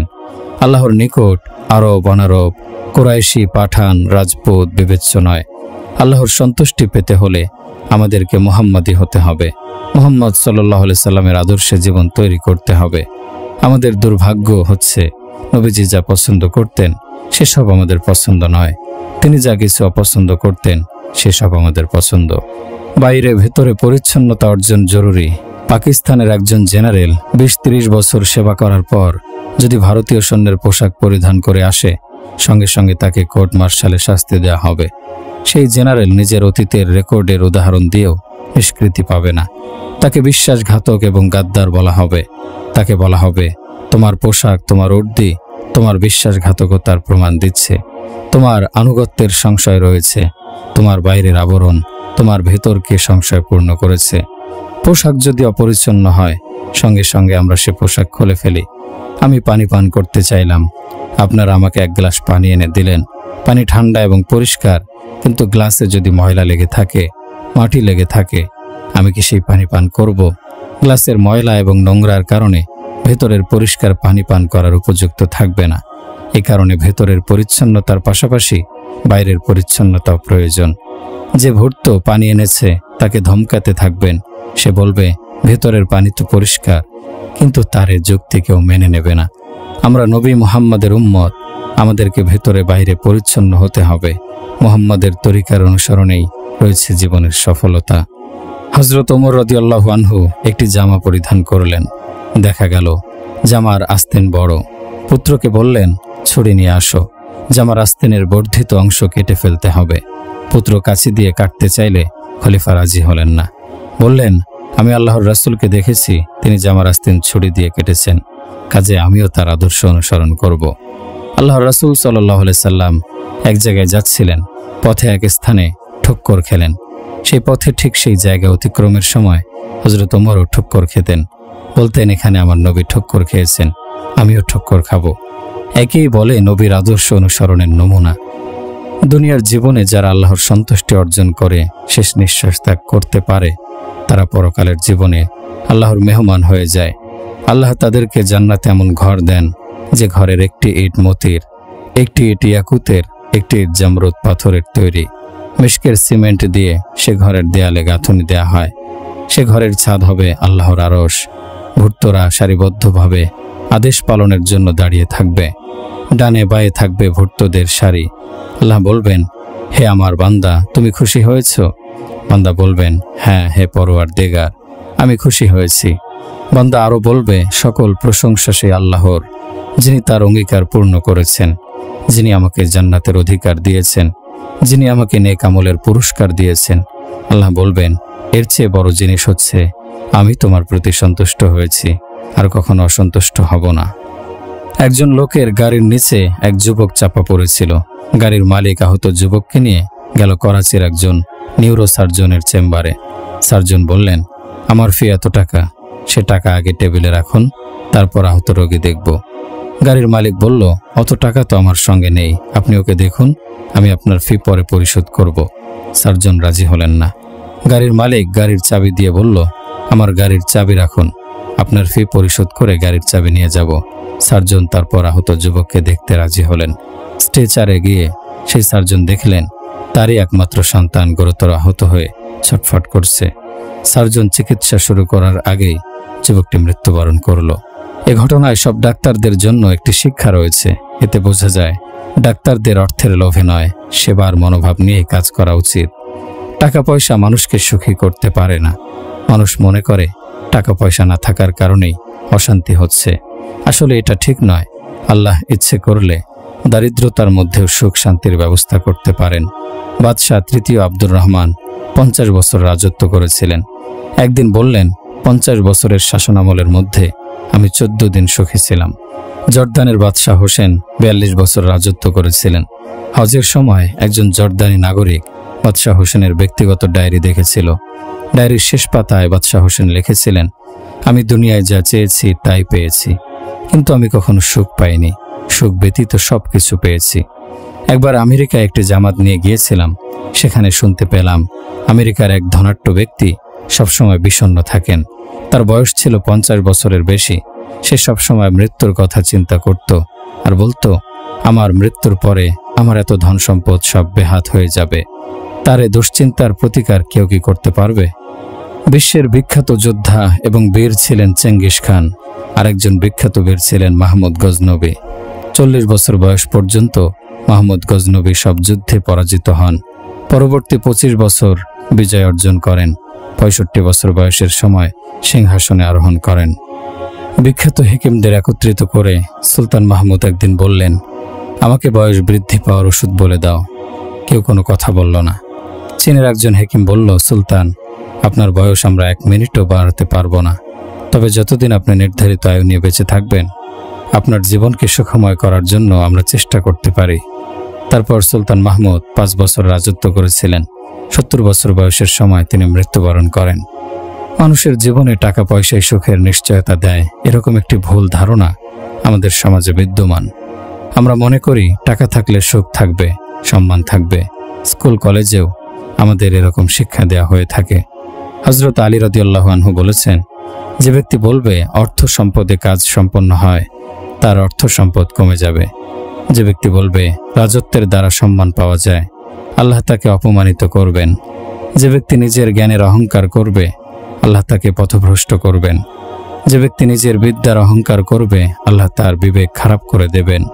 যে ব্যক্তি আল্লাহর উপর ভরসা করবে, তার অর্থ সম্পদ কমবে না, সে কারো নিকট অপমানিত হবে না, সে পথভ্রষ্ট হবে না, তার বিবেক পরিশুদ্ধ থাকবে, তার জন্য আল্লাহ যথেষ্ট। আল্লাহ বলেন, আমার বান্দা আমার সন্ধানে বের হলে আমাকে পাবে, যদি আমাকে না পায় তাহলে সে পথভ্রষ্ট হবে। মহান আল্লাহর রহমতের শেষ নেই, সীমা নেই। আল্লাহর 99টি সুন্দর নাম রয়েছে। এসব নামের নির্যাস হচ্ছে রহিম, কাদের, জব্বার, রহমান। আল্লাহর আরশের উপরে আল্লাহ ব্যতীত কোনো মাখলুক নেই। আরশের উপরে একটি তখতি রয়েছে। সেই তখতির দৈর্ঘ্য প্রস্থ আল্লাহ ব্যতীত কারো জানা নেই। সেখানে লেখা রয়েছে, আমার রহমত আমার গজবের চেয়ে অগ্রগণ্য। আল্লাহ বলেন, হে বান্দা, তুমি আমাকে ভুলে থাকো, কিন্তু আমি তোমাকে ভুলি না। তোমার পাপ আমি গোপন রাখি, তবু তুমি আমাকে ভয় করো না। আমি তোমাকে স্মরণ করি, অথচ তুমি আমাকে ভুলে যাও। তুমি আমার প্রতি নারাজ হয়ে মুখ ফিরিয়ে নাও, অথচ আমি তোমার দিক থেকে মুখ ফিরাই না। আমি তোমার অপেক্ষায় থাকি। অবাধ্য বান্দাদের ধ্বংস করে দেওয়ার জন্য সমুদ্র আল্লাহর নিকট অনুমতি চায়, আকাশের ফেরেশতারা অনুমতি চায়, কিন্তু আল্লাহ তাদের অনুমতি দেন না। তিনি বলেন, ওরা যদি তোমাদের সৃষ্টি হয়ে থাকে তবে ওদের ধ্বংস করে দাও। যদি আমার সৃষ্টি হয় তবে হস্তক্ষেপ করবে না। আমি আমার অবাধ্য বান্দার তওবার জন্য অপেক্ষা করছি। যখনই সে তওবা করবে আমি সঙ্গে সঙ্গে কবুল করব। আমার ভাইয়েরা, আল্লাহর রহমতের অর্থ এটা নয় যে আল্লাহ পরম দয়াবান, কাজেই তার নাফরমানি করতে থাকো। আল্লাহ সূরা আদিয়াতে বলেছেন, শপথ ঊর্ধ্বশ্বাসে ধাবমান অশ্বরাজির, যার ক্ষুরাঘাতে অগ্নিস্ফুলিঙ্গ বিচ্ছুরিত করে, যারা অভিযান করে প্রভাতকালে, সে সময় তারা ধূলি উৎক্ষিপ্ত করে। এখানে আল্লাহ বলেছেন, হে আমার বান্দাগণ, তোমরা তো ঘোড়া সৃষ্টি করনি, আমি সৃষ্টি করেছি এবং তোমাদের মালিকানায় দিয়েছি। তোমরা যখন ঘোড়া চালনা করো, সে তোমাদের ইশারায় ঊর্ধ্বশ্বাসে ছুটে যায়, শত্রুদের ভেতরে ঢুকে পড়ে। হে আমার বান্দাগণ, ঘোড়া তোমাদের আনুগত্য করে, অথচ তোমরা আমার আনুগত্য করো না, আমার কৃতজ্ঞতা প্রকাশ করো না। আমার ভাইয়েরা, দুনিয়ায় শহরে বা গ্রামে যেখানেই আপনারা বসবাস করেন, একদিন সবকিছু ছেড়ে যেতে হবে, আখেরাতে যেতে হবে। আখেরাতের জীবন হচ্ছে চিরস্থায়ী। আখেরাতে যারা জান্নাতি হবে, তাদের জন্য আল্লাহ সুরম্য ভবন তৈরি করে রেখেছেন। দুনিয়ার প্রাসাদ যতই সুন্দর করে তৈরি করা হোক না কেন, এসব একদিন ধ্বংস হয়ে যাবে। Genghis Khan, Timur Lang, Mahmud Ghaznavi অনেক বড় যোদ্ধা ছিলেন। সুলতান মাহমুদ গজনবী একটি সুরম্য ভবন তৈরি করেছিলেন। তার পিতা ছিলেন সুলতান সবুক্তগিন। পিতাকে একদিন অনুরোধ করলেন তার প্রাসাদ পরিদর্শনের জন্য। পিতা সবুক্তগিন পুত্রের প্রাসাদ ঘুরে ফিরে দেখলেন, কিন্তু কোনো মন্তব্য করলেন না। একসময় হাতে থাকা তলোয়ারের মাথা দিয়ে দেয়ালে খোঁচা দিলেন, দেয়াল ছিদ্র হয়ে গেল। সবুক্তগিন তখন পুত্র সুলতান মাহমুদকে বললেন, তুমি এমন প্রাসাদের পেছনে পরিশ্রম করেছ যে প্রাসাদের দেয়াল তলোয়ারের একটি খোঁচা বরদাস্ত করতে পারে না। আল্লাহ তোমাকে এরকম ভঙ্গুর প্রাসাদ তৈরির কাজে সময় নষ্ট করার জন্য সৃষ্টি করেননি। কাল কিয়ামতের জন্য প্রস্তুতি নাও, আখেরাতের জীবনের জন্য পরিশ্রম করো। রাসূল সাল্লাল্লাহু আলাইহি সাল্লাম 10 জন সাহাবীকে দুনিয়ায় বেহেশতের সুসংবাদ দিয়েছিলেন। এরা হচ্ছেন হযরত আবু বকর রাদিয়াল্লাহু আনহু, হযরত ওমর রাদিয়াল্লাহু আনহু, হযরত ওসমান রাদিয়াল্লাহু আনহু, হযরত আলী রাদিয়াল্লাহু আনহু, হযরত তালহা রাদিয়াল্লাহু আনহু, হযরত জুবাইর রাদিয়াল্লাহু আনহু, হযরত সাদ রাদিয়াল্লাহু আনহু, হযরত আবু ওবায়দা রাদিয়াল্লাহু আনহু, হযরত আব্দুর রহমান ইবনে আউফ রাদিয়াল্লাহু আনহু, হযরত সাইদ ইবনে যায়েদ রাদিয়াল্লাহু আনহু। আল্লাহর রাসূল সাল্লাল্লাহু আলাইহি ওয়াসাল্লাম বলেছেন, কেউ যদি এই সব সাহাবীর প্রতি শত্রুতা পোষণ করে মারা যায়, আল্লাহ তাকে দোজখে নিক্ষেপ করবেন। এই 10 জন সাহাবীর মধ্যে কেউ দরিদ্র ছিলেন না, কেউ আনসার ছিলেন না, তারা ছিলেন নেতৃস্থানীয় কুরাইশ। সবাই ছিলেন প্রতিষ্ঠিত এবং উচ্চ মর্যাদা সম্পন্ন। আবু উবায়দা দরিদ্রতার মধ্যে জীবনযাপন করেছিলেন, কিন্তু তিনি দরিদ্র ছিলেন না, তিনি ছিলেন সিরিয়ার গভর্নর। হযরত ওসমান রাদিয়াল্লাহু আনহু, হযরত আব্দুর রহমান ইবনে আউফ রাদিয়াল্লাহু আনহু ছিলেন প্রচুর অর্থ সম্পদের মালিক। আব্দুর রহমান ইবনে আউফ রাদিয়াল্লাহু আনহু মৃত্যুর সময়ে 10 কোটি 20 লাখ দিনার রেখে যান, 1000 উট, 1000 ঘোড়া, 10,000 বকরি রেখে যান। ওয়াইনা ইবনে হুসাইন আকরা ইবনে হাজেম রাসূল সাল্লাল্লাহু আলাইহি সাল্লামের নিকট এসে বললেন, আপনার সামনে বসে থাকা দরিদ্র মুসলমান সালমান, আম্মার, মুহাজির, বেলাল, আব্দুল্লাহ ইবনে মাসউদ, ওয়াসিলা ইবনে আসকাকে উঠিয়ে দিন, আমরা আপনার কথা শুনব। হযরত ওমর রাদিয়াল্লাহু আনহু রাসূলকে পরামর্শ দিলেন, ওইসব দরিদ্র মুসলমানকে যেন উঠিয়ে দেওয়া হয়, এতে কাফেরগণ যদি হেদায়েত পায় এবং ঈমান আনে। আল্লাহর রাসূল দরিদ্র মুসলমানদের উঠিয়ে দিতে রাজি হলেন। ওয়াইনা ইবনে হুসাইন আকরা ইবনে হাজেম বলল, এ কথা আপনাকে লিখে দিতে হবে। আল্লাহর রাসূল হযরত আলীকে দোয়াত কলম কাগজ নিয়ে আসতে বললেন। ইতিমধ্যে হযরত জিবরাইল আলাইহিস সালাম ওহী নিয়ে হাজির হলেন। আল্লাহ সেই ওহীতে বললেন, আপনি ওদেরকে উঠাবেন না, ওরা সকাল সন্ধ্যায় আল্লাহকে ডাকে, আল্লাহর সন্তুষ্টি ওদের কাম্য, ওইসব লোকের হিসাব আপনার নিকট থেকে নেওয়া হবে না। আপনি যদি ওদেরকে উঠিয়ে দেন, তাহলে আপনি জালিমদের অন্তর্ভুক্ত হবেন। আমার ভাইয়েরা, আসমান জমিন আল্লাহর সৃষ্টি, সবকিছু আল্লাহ নিয়ন্ত্রণ করেন। মানুষকে আল্লাহ সৃষ্টি করেছেন, বহু জনপদ আল্লাহ ধ্বংস করে দিয়েছেন, আবার আবাদ করেছেন। সবকিছু আল্লাহর নিয়ন্ত্রণে রয়েছে। আল্লাহ যা ইচ্ছা তাই করতে পারেন, তাই করেন। আল্লাহ সর্বশক্তিমান, তাকে কেউ বাধা দিতে পারে না, আদেশ করতে পারে না। কোরআনে বলা হয়েছে, আফালাম ইয়াসিরু ফিল আরদি ফায়ানজুরু কাইফা কানা আকিবাতুল মুকাজ্জিবিন। তোমরা যদি দুনিয়ার জমিনে সফর করো, তাহলে ওদের পরিণাম দেখতে পাবে যারা মিথ্যার অনুসরণ করেছিল। মহেচ্ছদারের গলিতে ঘুরে ফিরে দেখো, দেখতে পাবে তাদের তৈরি করা সবকিছু ধ্বংস হয়ে গেছে। যেখানে ছিল একসময় জীবনের কোলাহল, সেসব আজ কিছুই নেই, সব থেমে গেছে। তক্ষশিলায় গিয়ে দেখলাম তাদের প্রাচীন সভ্যতার কিছু নিদর্শন কালের প্রবাহে সবই বিলীন হয়ে গেছে। এক অদ্বিতীয় আল্লাহ ব্যতীত অন্য কিছুই চিরঞ্জীব নয়, অক্ষয় নয়। আল্লাহর সত্তা চিরঞ্জীব, চিরস্থায়ী। আমার ভাই ও বন্ধুগণ, আল্লাহ যা কিছু সৃষ্টি করেছেন সব কিছুর মালিকানা তার।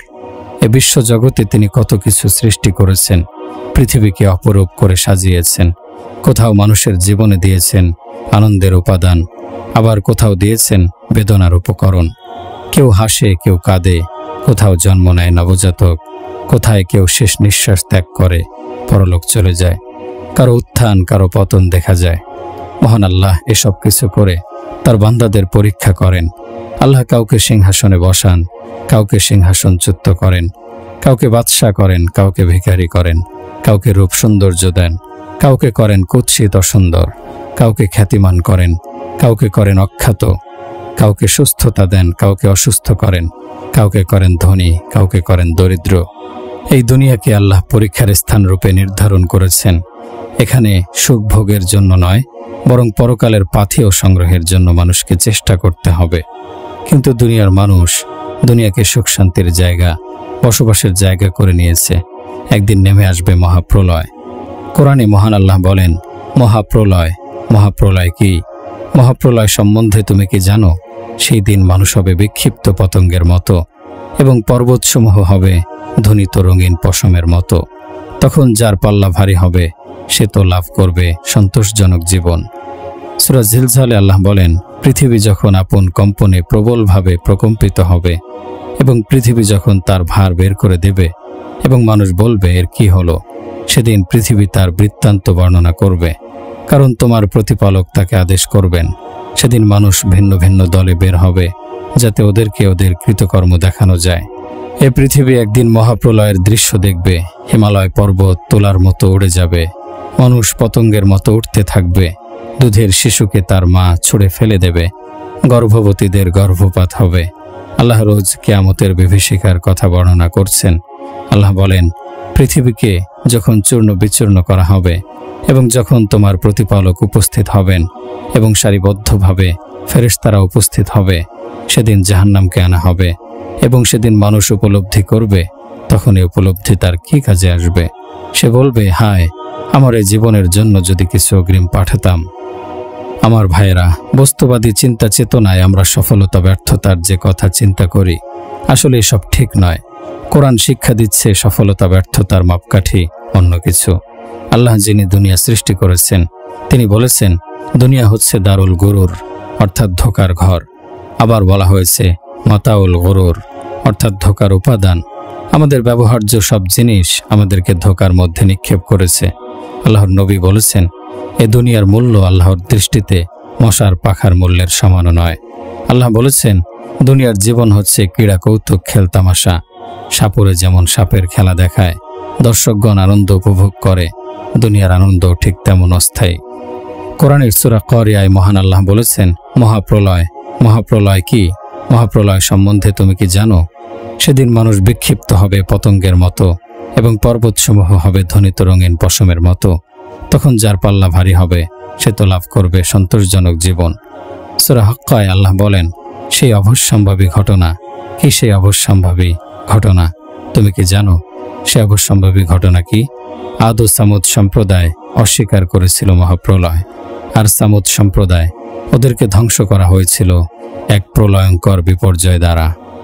সূরা ইনশিকারকে আল্লাহ বলেন, যখন আকাশ বিদীর্ণ হবে এবং তার প্রতিপালকের আদেশ পালন করবে এবং ইহাই তার করণীয়, এবং পৃথিবীকে যখন সম্প্রসারিত করা হবে, পৃথিবীর অভ্যন্তরে যা আছে তা বাইরে নিক্ষেপ করবে এবং শূন্যগর্ভ হবে। মহাপ্রলয়ের আগমনে সূর্য আলোহীন হবে, নক্ষত্র খসে পড়বে, জমিন ফেটে যাবে, মানুষ পতঙ্গের মতো উঠতে থাকবে, জিনগণকে দেখা যাবে এবং তারা চিৎকার করতে থাকবে। মায়েরা তাদের শিশুদের ছুঁড়ে ফেলে দেবে, দোকানিরা দোকান ছেড়ে পালিয়ে যাবে, কলকারখানা ছেড়ে মালিক শ্রমিক পলায়ন করবে, ব্যবসা বাণিজ্যের পণ্য ফেলে রেখে ব্যবসায়ীরা ছুটে যাবে, রাজ্য শাসন ছেড়ে বাদশাগণ পলায়ন করবে, মন্ত্রী পরিষদের সদস্যগণ ছুটে চলে যাবে, সংসদ সদস্যগণ পালিয়ে যাবে, কিন্তু আল্লাহর রাজত্ব ছেড়ে কেউ পালাতে পারবে না। আল্লাহর আযাব সবাইকে ঘিরে ধরবে। প্রথম আকাশ থেকে সপ্ত আকাশ পর্যন্ত সব আকাশের ফেরেশতারা মৃত্যুবরণ করবে। জিবরাইল, মিকাইল, ইসরাফিল, এমনকি আজরাইলও মরে যাবে। তারপর আল্লাহ বলবেন, যদি আমার কোনো অংশীদার কেউ থাকে সে যেন সামনে আসে। আল্লাহ 3 বার এই কথা ঘোষণা করবেন, কিন্তু কোনো সাড়া পাওয়া যাবে না। আল্লাহ তখন বলবেন, আমি কুদ্দুস, আমি সালাম, আমি মোমেন, আমি মুহাইমিন, আমি আজিজ, আমি জব্বার, আমি মুতাকাব্বির। আজ কোথায় সেসব বাদশাহ যারা অহংকার করত? আজ কারো বাদশাহী নেই। মৌগল, পাঠান, তাতারি, ইরানি, তুরানি কেউ নেই। তারপর আল্লাহ বলবেন, লিল্লাহিল ওয়াহিদিল কাহ্হার। আজ একক রাজত্ব মহাপরাক্রমশালী আমার ভাই ও বন্ধুগণ, একবার মক্কায় কাবার হেরেমে 2 জন কাফের বসে কথা বলছিল। এটা বদর যুদ্ধের পরের ঘটনা। সাফওয়ান ইবনে উমাইয়া উমাইর ইবনে ওয়াহাবকে বলল, বদর যুদ্ধে আমাদের অনেক নেতা নিহত হয়েছে, তাদের আসলে বেঁচে থাকার স্বাদই নষ্ট হয়ে গেছে। উমাইর বলল, যদি আমার ছোট ছোট সন্তান না থাকতো এবং অনেক দিনার ঋণী না হতাম, তাহলে মদিনায় গিয়ে আমি মুহাম্মদের মাথা কেটে ফেলতাম। সাফওয়ান ইবনে উমাইয়া বলল, তোমার ঋণ পরিশোধের দায়িত্ব আমি নিলাম, তোমার ছোট ছোট সন্তানদের ভরণ পোষণের দায়িত্ব আমি নেব। তুমি কাজ সম্পন্ন করে আরবের লোকদের চক্ষু শীতল করে দাও। উমাইর ইবনে ওয়াহাব নিজের তলোয়ারে বিষ মাখিয়ে মদিনায় রওনা হলো। মসজিদে নববীর কাছে উট বসিয়ে উট থেকে নামল। মক্কা থেকে দুর্বৃত্তের আগমনে হযরত ওমর রাদিয়াল্লাহু আনহু উদ্বিগ্ন হলেন। উমাইরকে টেনে হিচড়ে রাসূলের সামনে হাজির করলেন। তারপর বললেন, মক্কারে শয়তান ভালো কোনো উদ্দেশ্যে নিশ্চয়ই আসেনি। রাসূল সাল্লাল্লাহু আলাইহি ওয়াসাল্লাম উমাইরকে তার মদিনায় আসার কারণ জিজ্ঞাসা করেন। উমাইর বলল, আমার বন্দী সন্তানকে মুক্তিপণ দিয়ে মুক্তি করার জন্য এসেছি। আল্লাহর রাসূল মক্কার হেরেমে সাফওয়ান ইবনে উমাইয়া এবং উমাইর ইবনে ওয়াহাবের মধ্যকার কথাগুলো হুবহু উমাইরকে শোনালেন। তারপর বললেন, হে উমাইর, তুমি সাফওয়ানের কথার জবাবে এই কথা কি বলনি? উমাইর ইবনে ওয়াহাব সঙ্গে সঙ্গে পাঠ করল, আশহাদু আল্লা ইলাহা ইল্লাল্লাহু মুহাম্মাদুর রাসূলুল্লাহ। আমি সাক্ষ্য দিতেছি আল্লাহ ছাড়া কোনো মাবুদ নেই এবং আপনি আল্লাহর রাসূল। মহান আল্লাহকে হযরত মুসা আলাইহিস সালাম একদিন বললেন, হে আল্লাহ, যদি আসমান জমিন আপনার বিরুদ্ধে চলে যায় তখন আপনি কি করবেন? আল্লাহ বললেন, আমি এমন একটি জানোয়ার ওদের উপর লেলিয়ে দেব যে জানোয়ার ওদেরকে গিলে ফেলবে। 7 আসমান 7 জমিনের দৈর্ঘ্য প্রস্থ কত সেটা আল্লাহ ব্যতীত কেউ জানে না। ওই 2 সৃষ্টিকে যে জানোয়ার গিলে ফেলতে পারে সেই জানোয়ার কত বড় হবে চিন্তাই করা যায় না। আরশ কাঁধে নিয়ে 8 জন ফেরেশতা দাঁড়িয়ে আছে। ওই সকল ফেরেশতার প্রত্যেকের কানের লতি থেকে ঘাড়ের দূরত্ব 700 বছরের পথের দূরত্ব সমান। ওদের দেহ কত বড় হতে পারে এবং যিনি ওদের সৃষ্টি করেছেন তিনি কত বড়, এসব চিন্তাই করা যায় না। আমার ভাইরা, আমাদের দুর্ভাগ্য হচ্ছে আমরা এখনো মহান আল্লাহকে চিনতে পারিনি। আমরা দুনিয়ার জমিন নিয়ে গবেষণা করি, মেঘ নিয়ে বাতাস নিয়ে গবেষণা করি, লোহা, সোনা, রূপা, তামা, পিতল চিনেছি, কৃষিকাজ করতে জানি, অথচ মহান আল্লাহকে চিনতে পারিনি। আল্লাহর সঙ্গে সম্পর্ক স্থাপন করতে সক্ষম হয়নি। আল্লাহর প্রেরিত সকল নবীদের আগমনের প্রকৃত উদ্দেশ্য ছিল বান্দার সঙ্গে আল্লাহর সম্পর্ক স্থাপন। নবীদের আগমন মানুষকে ব্যবসা বাণিজ্য দেখানোর জন্য ছিল না। রাষ্ট্র পরিচালনার জন্য নবীদের দুনিয়ায় আগমন ঘটেনি, বরং নবীগণ বান্দাদের সঙ্গে আল্লাহর সম্পর্ক স্থাপনের উদ্দেশ্যে এসেছিলেন। আল্লাহ পরম পবিত্র, তিনি সর্বশক্তিমান, তবু তিনি অপবিত্র, নোংরামিতে ভরা মানুষের নিকট অনুগত্যের দাবি করেন। আল্লাহ বলেন, হে বনি আদম, আমি তোমাকে ভালোবাসি। কত বড় কথা! আল্লাহ আমাদেরকে ভালোবাসেন। আমাদের মন নোংরামিতে পরিপূর্ণ। আমাদের পেটে রয়েছে পেশাব পায়খানা। কারো পরিধানের কাপড়ে যদি পায়খানা লাগে, তারপর কোনো বন্ধু অথবা মা বাবা কাছে বসতে দেবে না, বলবে যাও সরো, পরিষ্কার হয়ে আসো। কিন্তু আল্লাহ পরম দয়াময়, তিনি দেখতে পান আমাদের পেটে ময়লা রয়েছে, পেশাব পায়খানা রয়েছে, অগণিত কৃমি পোকামাকড়ে পেটে কিলবিল করছে। তবু আল্লাহ আমাদেরকে তার ঘরে ডেকে বলেন, তোমরা আমার সঙ্গে কথা বলো, আমি তোমাদের কথা শুনব। নামাজের মধ্যে যখন আমরা দাঁড়াই, রুকু করি, সিজদা করি, তখন আমাদের পেটে থাকে ময়লা আবর্জনা। আল্লাহ সব কিছু দেখেন। আমাদের দেহে রয়েছে চামড়ার পর্দা। আল্লাহ পর্দার ভেতরের সব কিছু দেখতে পান। তার সামনে কোনো আড়াল নেই। আমাদের দেহাভ্যন্তরে নোংরামি সত্ত্বেও আল্লাহ আমাদেরকে ভালোবাসেন। আল্লাহ বলেন, আসো আমার সামনে এসে দাঁড়াও, আমার সঙ্গে কথা বলো, আমি তোমাদের কথা শুনব। আমার ভাইরা, যে ব্যক্তি মহান আল্লাহকে খুশি করে, সন্তুষ্টি করে, সে সফলকাম। সে যদি পরাজিত হয়, সে যদি গরিব নিঃস্ব হয়, তবু সে সফলকাম। বিজয়ী হলেও সফলকাম। সে ধনী হোক, বিখ্যাত হোক, বিত্তবান হোক, যত কিছু হোক, সে সফলকাম হবে আল্লাহকে ভালোবেসে। যদি আল্লাহকে নারাজ করে, তবে সে ব্যর্থ হয়ে যাবে। কোরআনে মানুষের মঞ্জিলে মকসুদের কথা জানানো হয়েছে। আমাদের জীবনের সফলতা ব্যর্থতার কথা কোরআনে বিস্তারিত বলা হয়েছে। যারা আল্লাহর দেয়া বিধান মেনে চলে না, তারা জীবনের সফলতা অর্জনে সক্ষম হয় না। মৃত্যুর পরে তারা খালি হাতে আল্লাহর সামনে উপস্থিত হয়। আল্লাহকে সন্তুষ্ট করে যদি আমরা জান্নাতে পৌঁছতে পারি, তাহলে আমাদের জীবনে সফলতা আসবে। আল্লাহ যদি নারাজ হন, অসন্তুষ্ট হন, তাহলে অবধারিতভাবে জাহান্নামে যেতে হবে। এতে আমাদের জীবন ব্যর্থ হয়ে যাবে। রাসূলে পাকের হাদিসে রয়েছে, রোজ কিয়ামতে আল্লাহ এমন একজন লোককে তার সামনে হাজির করতে আদেশ দেবেন, যে লোক জীবনভর দুঃখ কষ্ট ভোগ করেছে। তারপর একজন ফেরেশতাকে বলা হবে, তাকে বেহেশত দেখিয়ে নিয়ে আসো। লোকটিকে বেহেশত দেখিয়ে আনার পর আল্লাহ তাকে বলবেন, তুমি তো দুনিয়ার জীবনে অনেক দুঃখ কষ্ট ভোগ করেছ, তাই না? লোকটি বলবে, এ কথা ঠিক নয় হে মহান আল্লাহ, আমি তো সবসময় সুখ শান্তি এবং আনন্দেই জীবন কাটিয়েছি, দুঃখ কষ্ট কখনো আমাকে স্পর্শ করেনি। বেহেশতের মালিকানা তখনও তাকে দেয়া হয়নি, তার মাথায় মুকুট পরানো হয়নি, হুরের সঙ্গে বিয়ে দেয়া হয়নি, নানা রকম খাদ্য পানীয়ের স্বাদ সে পায়নি। বেহেশত দেখেই অতীতের সব দুঃখ কষ্ট সে ভুলে গেছে। তারপর আল্লাহর আদেশে এমন একজন লোককে হাজির করা হবে, যে লোক দুনিয়ায় জন্মের পর থেকে সুখের সাগরে ভেসেছিল, দুঃখ কষ্ট কখনো তার ধারের কাছে আসেনি। আল্লাহ একজন ফেরেশতাকে আদেশ দেবেন, ওকে দোজখ দেখিয়ে আনো। দোজখ দেখিয়ে আনার পর আল্লাহ লোকটিকে বলবেন, তুমি তো দুনিয়ার জীবনে অনেক সুখ ভোগ করেছ। লোকটি বলবে, হে আল্লাহ, আপনার ইজ্জতের পরাক্রমের শপথ করে বলছি, দুনিয়ার জীবনে আমি কখনো সুখের মুখ দেখিনি। হযরত আবু বকর সিদ্দিক রাদিয়াল্লাহু আনহু বয়ান করার সময় বলতেন, সেই দুঃখ কষ্ট বিপদ মুসিবত কিছুই নয় যার পরিণামে বেহেশত পাওয়া যায়, সেই সুখ আনন্দ কিছুই নয় যার পরিণামে জাহান্নামে যেতে হয়।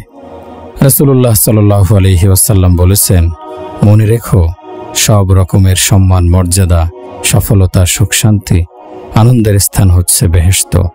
মনে রেখো, সব রকমের দুঃখ কষ্ট বিপদ মুসিবতের স্থান হচ্ছে দোজখ।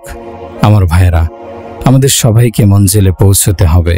সেই মঞ্জিল সফলতার নাকি ব্যর্থতার মৃত্যুকালে প্রমাণ পাওয়া যাবে। মহান আল্লাহ অতি দয়ালু। যারা আল্লাহর আদেশ নিষেধ মেনে চলে, তারা সঠিক মঞ্জিলে পৌঁছতে পারে। যারা সঠিক মঞ্জিলে যাওয়ায় সিদ্ধান্ত নেয়, তারা রাতেই সফর করতে শুরু করে।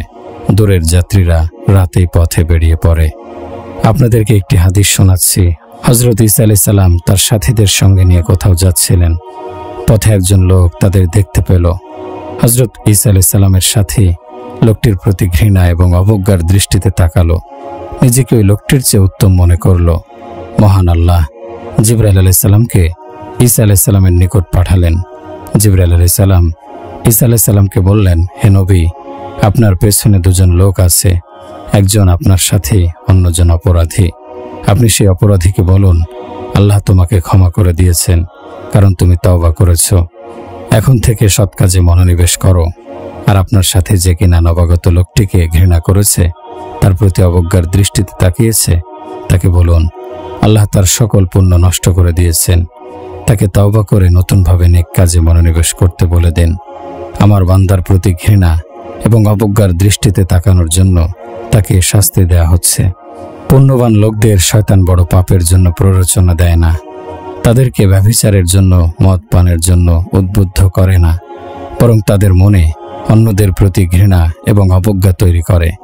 যারা নামাজি, যারা হজ পালনকারী, শয়তান তাদেরকে সিনেমা দেখতে বলে না, মদ পান করতে বলে না, জুয়া খেলতে বলে না, ব্যভিচার করতে বলে না, কারণ শয়তান জানে এসব কাজ ওদের দিয়ে করানো যাবে না। বরং শয়তান ওদের দিয়ে অন্যকে অবজ্ঞা করার, অবহেলা করার কাজ করায়, অন্যদের প্রতি ঘৃণার মনোভাব তৈরি করে। অথচ যারা নিজের দোষ দেখে, নিজের ত্রুটি সংশোধনে মনোযোগী হয়, আল্লাহ তাদেরকে সম্মানিত করেন। যারা অন্যের দোষ খোঁজে, অন্যকে ঘৃণা করে, আল্লাহ তাদেরকে অপমানিত করেন। এই শ্রেণীর নেককার লোক সবসময় আলেমদের দোষ খোঁজে। যারা দিনদার তাদের সমালোচনা করে, মসজিদের ইমামের দোষ খোঁজে, মৌলবীদের নিন্দা করে, সমালোচনা করে, নামাজীদের সমালোচনা করে। কোরআনে আল্লাহ বলেন, ইজতানিবু কাসীরাম মিনাজ-জন্নি ইন্না বা'দাজ-জন্না, তোমরা অন্যের প্রতি মন্দ ধারণা পোষণ করবে না, কেননা অনেক মন্দ ধারণা হচ্ছে পাপ। আমাদের রাসূলের জীবনের আদর্শের কথা চিন্তা করে দেখুন। একজন লোক ব্যভিচার করে এসে আল্লাহর রাসূলকে বললেন, হে রাসূল, আমি গুরুতর পাপ করেছি, আমাকে শাস্তি দিন, আমাকে পবিত্র করে দিন। আল্লাহর রাসূল তার কথাকে গুরুত্ব দিলেন না, তার দিক থেকে মুখ ফিরিয়ে নিলেন। আল্লাহর নামে শপথ করে বলছি, কোনো ব্যভিচারকারীর প্রতি, কোনো মদ পানকারীর প্রতি, কোনো নর্তকীর প্রতি ঘৃণা পোষণ করা হলে, অবজ্ঞা করা হলে আল্লাহর দৃষ্টিতে নিচু হয়ে যাবেন। মনে রাখবেন, অন্যের প্রতি ঘৃণা পোষণ করা হচ্ছে কবিরা গুনাহ। একজন মানুষ অন্য মানুষকে কখন ঘৃণা করে? তখনই ঘৃণা করে যখন তার মনে অহংকার তৈরি হয়। অহংকার এবং অন্যের প্রতি ঘৃণা ভাই বোনের মতো। আমার ভাইরা, মহান আল্লাহ আমাদের প্রতি তার রহমতের ফায়সালা করেছেন। আপনাদের নিকট করজোর আবেদন করছি, আপনারা অন্য মানুষকে ঘৃণা করবেন না, অবজ্ঞা করবেন না, নিজেকে শ্রেষ্ঠ মনে করবেন না। আত্মসমালোচনা করুন, নিজে কি করছেন সে কথা চিন্তা করুন, নিজের দোষ ত্রুটি তালাশ করুন। এতে আপনাদের জাহান্নাম থেকে মুক্তির পথ তৈরি হবে। 4 শ্রেণীর লোকদেরকে শবে কদরের সাধারণ ক্ষমার রাতেও আল্লাহ ক্ষমা করেন না। এরা হচ্ছে: 1. যারা নিয়মিত মদ পান করে। 2. যারা পিতামাতার নাফরমানি করে। 3. নিকট আত্মীয়দের সঙ্গে যারা সম্পর্ক ছিন্ন করে। 4. যারা অন্যকে ঘৃণা করে, অবজ্ঞা করে, তুচ্ছ তাচ্ছিল্য করে। অন্যকে ঘৃণা করা, অবজ্ঞা করা, অবহেলা করা থেকে মনকে পরিচ্ছন্ন করুন, মনের অন্ধকার দূর করুন। আমার ভাইরা, আপনারা নিজের জামার বোতাম খুলে মনের ভেতর প্রবেশ করুন, মনের অন্ধকার ঘুচিয়ে সেখানে আলো জ্বালান। আপনাদের মনের অন্ধকারের কারণে আপনারা মাতা পিতাকে সম্মান করেন না। যুবতী মেয়েদেরকে অর্ধ উলঙ্গ করে ঘরের বাইরে বের করেছেন। যুবতী মেয়েদের পায়ে ঘুঙুর পরিয়ে ওদেরকে নাচের আসরে পাঠিয়েছেন। যুবকদের হাতে গিটার তুলে দিয়েছেন। যারা ব্যবসায়ী তারা খেয়ানত করছেন, অন্যদেরকে ঠকাচ্ছেন। যুবকরা নাচে গানে বেলেল্লাপনায় মেতে আছে। এসব অন্ধকার দূর করে আলো প্রজ্বলিত করুন। জাহিলি সভ্যতাকে সমুদ্রে ডুবিয়ে দিন। পাশ্চাত্যের অনুসরণ থেকে দূরে সরে আসুন। নিজেকে উন্নত মনে করার, শ্রেষ্ঠ মনে করার আগুনে নিজেদের শুভ বুদ্ধি জ্বলে পুড়ে ছারখার হয়ে যাচ্ছে। আমার ভাইরা, আসুন আমরা তওবা করি, আল্লাহর দরবারে কাঁদি। তওবা ব্যতীত আল্লাহর অসন্তুষ্টি দূর করা যাবে না। আল্লাহর পায়ে সেজদা করে আল্লাহর নিকট ক্ষমা চান, অশ্রু বিসর্জন করুন। আল্লাহর নিকট না কেঁদে ক্ষমা পাওয়া যাবে না। উম্মতে মুহাম্মাদি বর্তমানে ধ্বংসের দ্বার প্রান্তে এসে দাঁড়িয়েছে। আল্লাহর ওয়াস্তে আপনারা চোখ খুলুন, বিপদের ঘণ্টা বেজে চলেছে। আকাশের অধিপতিকে তওবার মাধ্যমে সন্তুষ্ট করুন, মাথা নত করুন। ভাইরা আমার, এখন ঘরে বসে থাকার সময় নয়, ব্যবসা বাণিজ্যে নিশ্চিন্তে মনোযোগী হওয়ার সময় নয়। নগ্ন নাচগান বন্ধ করুন, মদ পান বন্ধ করুন, মাতা পিতার অপমান করবেন না। ব্যবসা বাণিজ্যে সুদের কারবার বন্ধ করুন। পাশ্চাত্য সভ্যতার অন্ধ অনুকরণে আমরা কোথায় চলেছি ভেবে দেখুন। আমার সম্মানিত ভাইয়েরা, মহান আল্লাহর জ্ঞান পরিপূর্ণ, মানুষের জ্ঞান অপূর্ণ, অসম্পূর্ণ। আল্লাহ সবকিছু শোনেন এবং সবকিছু একই সঙ্গে বোঝেন। সব মানুষের কথা একই সঙ্গে আল্লাহ শুনতে পারেন, বুঝতে পারেন। অথচ একাধিক ব্যক্তি একই সঙ্গে কথা বললে আমরা কারো কথাই বুঝতে পারবো না। আমি আপনাদের সামনে কথা বলছি, আপনারা সবাই যদি আমার মতোই কথা বলতে থাকেন তাহলে কি হবে? হট্টগোল এবং বিশৃঙ্খলা হবে। মানুষের বুদ্ধি অপরিপক্ক। নির্দিষ্ট সীমার বাইরে মানুষ চিন্তা করতে পারে না। মানুষের চিন্তার যেখানে শেষ, মহান আল্লাহর চিন্তা সেখানে শুরু। ক্রোধের সময় মানুষের চিন্তা থেমে যায়। দুশ্চিন্তা বা দুর্ঘটনার সময় মানুষের চিন্তা থেমে যায়। প্রতিশোধ নেয়ার সময় মানুষের চিন্তা থেমে যায়। অনেক বেশি আনন্দের সময় মানুষ চিন্তা করতে পারে না।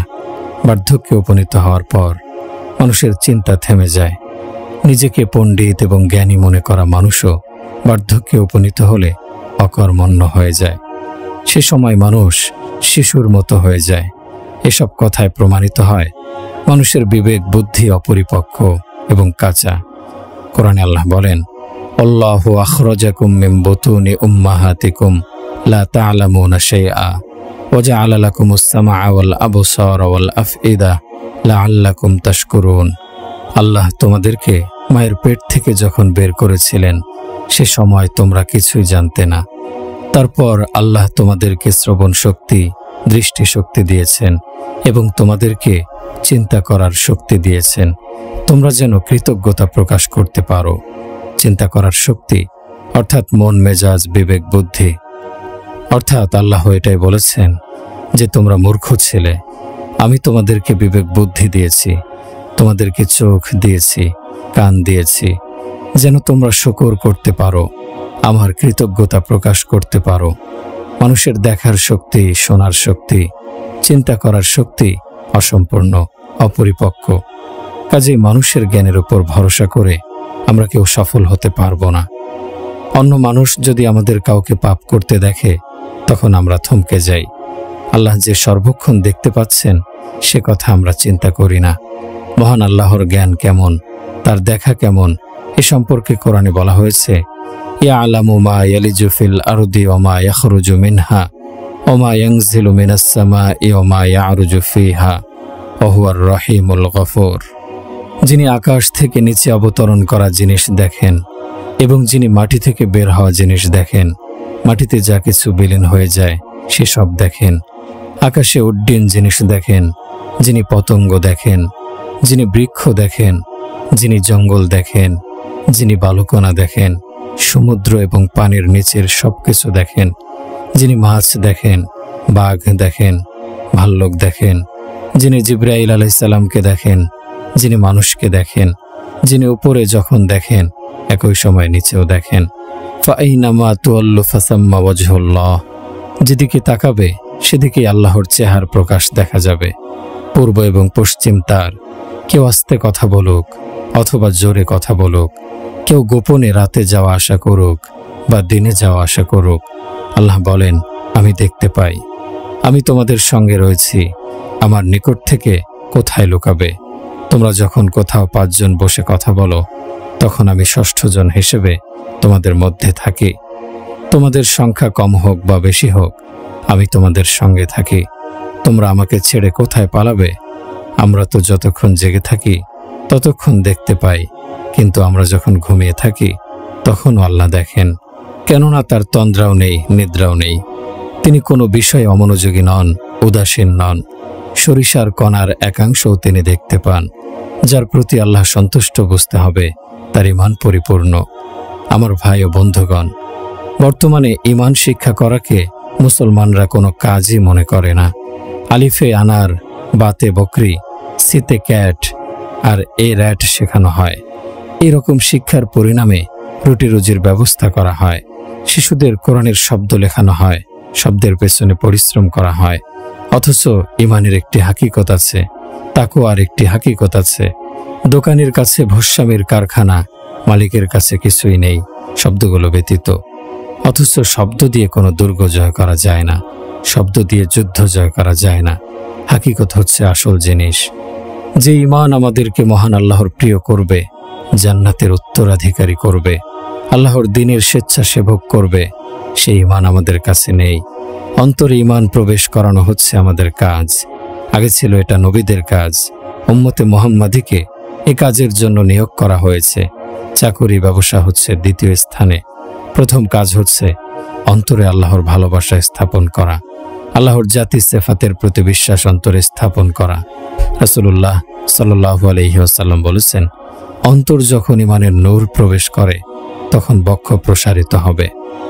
পর্যায়ক্রমিক পরিশ্রমের মাধ্যমে এটা সম্ভব হবে। ঈমানের নূর যাদের অন্তরে প্রবেশ করবে তারা দুনিয়ায় বসে জান্নাতের দৃশ্য দেখতে পাবে, জাহান্নাম দেখতে পাবে। 18 বছর বয়সের যুবক হারেসা রাসূল সাল্লাল্লাহু আলাইহি সাল্লামের নিকটে এলো। রাসূল সাল্লাল্লাহু আলাইহি ওয়াসাল্লাম তাকে প্রশ্ন করলেন, কিভাবে রাত কাটিয়েছ? হারেসা বলল, সত্যিকার মুমিন হিসেবে রাত্রি যাপন করেছি। রাসূল বললেন, তোমার বক্তব্যের সমর্থনে যুক্তি দেখাও। হারেসা বললেন, হে রাসূল, আমার নফস দুনিয়ার লজ্জত থেকে মুখ ফিরিয়ে নিয়েছে। আমি জান্নাতীদের আনন্দ করতে দেখেছি, দোজখীদের দেখেছি তারা কুকুরের মতো জিভ বের করে হাঁফাচ্ছে আর চিৎকার দিচ্ছে। রাসূল বললেন, ওহে যুবক, যার অন্তরকে আল্লাহ ঈমানের নূরে আলোকিত করেছেন তাকে আঁকড়ে ধরে রাখবে। একটা ঘটনা মনে পড়ে গেল। সাহাবী আবু রায়হানা রাদিয়াল্লাহু আনহু সফর থেকে ঘরে ফিরেছেন। স্ত্রী অপেক্ষা করছেন স্বামী শুতে আসবেন। স্বামীর সঙ্গ না পাওয়া স্ত্রী স্বামীকে কাছে পেতে উদ্গ্রীব। স্বামী বললেন, একটু অপেক্ষা করো, 2 রাকাত নামাজ আদায় করে নিচ্ছি। এ কথা বলে স্বামী আবু রায়হানা নামাজে দাঁড়ালেন। ফজরের আজান শোনা গেল। এলাকার মসজিদে স্ত্রী স্বামীকে বললেন, সারা রাত আমাকে আপনি বসিয়ে রাখলেন। স্বামী বললেন, নামাজের নিয়ত করে দাঁড়ানোর পর আমার সামনে জান্নাত জাহান্নামের দৃশ্যাবলী ভেসে উঠল। তোমার কথা, আশেপাশের অন্য কিছুই আমার মনে পড়েনি। সাহাবাদের ঘর আমাদের ঘরের মতো প্রশস্ত ছিল না। স্বামী এক কক্ষে, স্ত্রী অন্য কক্ষে এমন ছিল না। স্ত্রী স্বামীর কাছে বসেছিলেন, তবু স্বামী নামাজে দাঁড়িয়ে স্ত্রীকে ভুলে গিয়েছিলেন। রাসূলুল্লাহ সাল্লাল্লাহু আলাইহি ওয়াসাল্লাম বলেছেন, জান্নাতের মদের শেষ চুমুকে যে স্বাদ পাওয়া যাবে সেই স্বাদ হবে প্রথম চুমুকের চেয়ে আলাদা।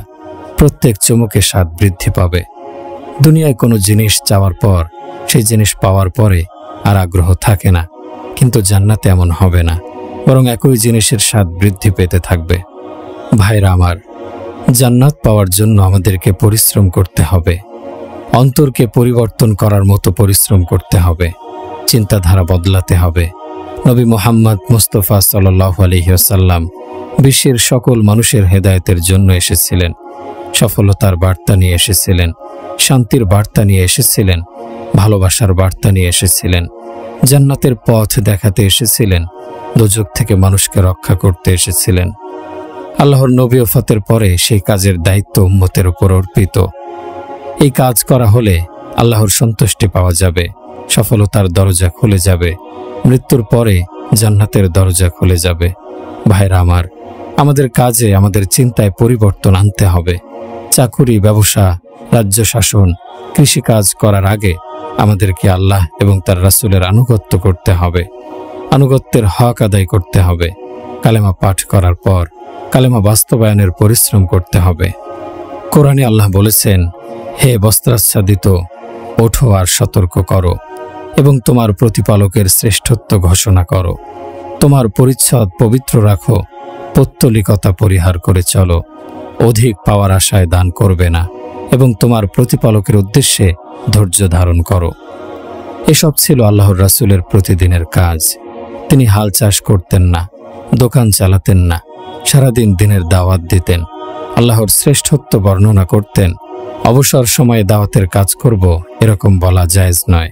কেউ যদি এরকম বলে তাহলে সে রাসূলের মেহনতকে ঠাট্টা করে, 1,24,000 নবীর আদর্শকে উপেক্ষা করে। কোরআনে আল্লাহ আদেশ দিয়েছেন মানুষকে সতর্ক করার জন্য এবং আল্লাহর শ্রেষ্ঠত্ব বর্ণনা করার জন্য। মহান আল্লাহ কোরআনের অন্য এক সূরার শুরুতে বলেছেন, হে বস্ত্রাবৃত, রাত্রি জাগরণ করো কিছু অংশ ব্যতীত। অর্ধরাত্রি কিংবা তদপেক্ষা অল্প অথবা তদপেক্ষা বেশি, আর কোরআন আবৃত্তি করো ধীরে ধীরে ও সুস্পষ্টভাবে। আমি তোমার প্রতি অবতীর্ণ করেছি গুরুভার বাণী। অবশ্য দলনে রাত্রিকালের উত্থান প্রবলতর এবং বাক্যস্করণে সঠিক। দিবাভাগে তোমার জন্য রয়েছে দীর্ঘ কর্মব্যস্ততা। ভাইরা আমার, মাওলানা আহমদ ইউসুফ বলেছেন, তোমরা যদি আল্লাহর নামের প্রচার করো তাহলে আল্লাহ তোমাদেরকে লালন পালন করবেন। আল্লাহর শ্রেষ্ঠত্ব ঘোষণা করতে হবে মানুষের নিকট, কেননা আল্লাহ জমিন ও আসমানের বাদশাহ। সকল প্রশংসায় আল্লাহর জন্য নিবেদিত। আমার ভাইরা, আমাদের জীবনযাপন কেমন? আমরা চাকুরি করি, ব্যবসা করি, আরও কত কিছু করি। এসব কাজ হচ্ছে আমাদের প্রয়োজন, কিন্তু আমাদের আসল কাজ হচ্ছে আল্লাহর শ্রেষ্ঠত্ব মানুষের নিকট বর্ণনা করা, রাতে কোরআন পাঠ করা। হাদিসে রয়েছে, মানুষ যখন মেসওয়াক করে, ওযু করে, তারপর কোরআন পাঠ করে, ফেরেশতাগণ গভীর আগ্রহের সঙ্গে সে কোরআন পাঠ শ্রবণ করে। তারা বলে, আরো পড়ো, আরো পড়ো, তোমার প্রতিপালক তোমার পাঠ শুনছেন। আমরা রাতে ঘুমিয়ে কাটাই, দিনে দুনিয়াবি কাজে ব্যস্ত থাকি। যারা তাহাজ্জুদ নামাজ আদায় করবে তাদের কবরে অন্ধকার থাকবে না। তাদের কবর আলোকিত হবে। আমরা তো ঠিকমতো ফরজ নামাজি আদায় করি না, অথচ আল্লাহ বলেছেন, দিনে আমার শ্রেষ্ঠত্ব বর্ণনা করতে থাকো আর রাতে আমাকে সিজদা করো, আমার সঙ্গে কথা বলো। ভাইরা আমাদের আসল কাজ হচ্ছে আল্লাহর সামনে নত হওয়া এবং দিনে আল্লাহর শ্রেষ্ঠত্ব ঘোষণা করা। আল্লাহ ঘোষণা করেছেন, জমিন আসমান ছোট, আমি বড়। চাঁদ সূর্য ছোট, আমি বড়। দুনিয়ার সব কাজ ছোট, আমি বড়। সবকিছু ছেড়ে আমার দিকে আসো এবং আমার শ্রেষ্ঠত্ব বর্ণনা করো। হে আমার বান্দা, তোমরা যখন জমিনে সিজদা করো তখন আমার পায়ে সিজদা করো। এটা কত বড় সম্মানের কথা। দিনের কাজে পরিশ্রম করার পর বলতে হবে, এ কাজের পারিশ্রমিক আমি আল্লাহর নিকট থেকে নেব। আল্লাহর জন্য কাজ করছি, আমার পারিশ্রমিক তিনি অবশ্যই দেবেন। সাইদ ইবনে আমির ছিলেন একজন তাবেঈ। কিসরার ধনভাণ্ডার থেকে তিনি একটি সিন্দুক মাথায় করে নিয়ে এলেন। সেই সিন্দুক খুলে দেখা গেল মূল্যবান হীরা, জহরত এবং অন্যান্য অলংকার। নাইম ইবনে মাকরান রাদিয়াল্লাহু আনহু ছিলেন সেনাপতি। তিনি সাইদকে জিজ্ঞাসা করেন, এই সিন্দুক থেকে তুমি কিছু নাওনি? সাইদ বললেন, যদি আল্লাহর ভয় না থাকতো তাহলে সিন্দুক আপনার সামনে আনতাম না। সেনাপতি নাইম সাইদকে তার নাম জিজ্ঞাসা করলেন। সাইদ বললেন, আল্লাহর সন্তুষ্টির জন্য এই কাজ করেছি, তিনি আমার নাম জানেন। এ কথা বলে দ্রুত সে স্থান থেকে চলে গেলেন। সাইদ ইবনে আমির রহমতুল্লাহি আলাইহি ছিলেন ইয়েমেনের অধিবাসী। তিনি সাহাবী ছিলেন না, তাবেঈ ছিলেন। ভাইরা সর্বাগ্রে আমাদের অন্তরকে ঈমানের আলোয় আলোকিত করতে হবে। তারপর সে আলো বিশ্বজগতে প্রসারিত করতে হবে। এতে বিশ্বময় সে আলোর বিস্তার ঘটবে। যখন কালেমার দাওয়াত দেয়া হতে থাকে, আল্লাহ তখন কুফরির অন্ধকার দূর করেন।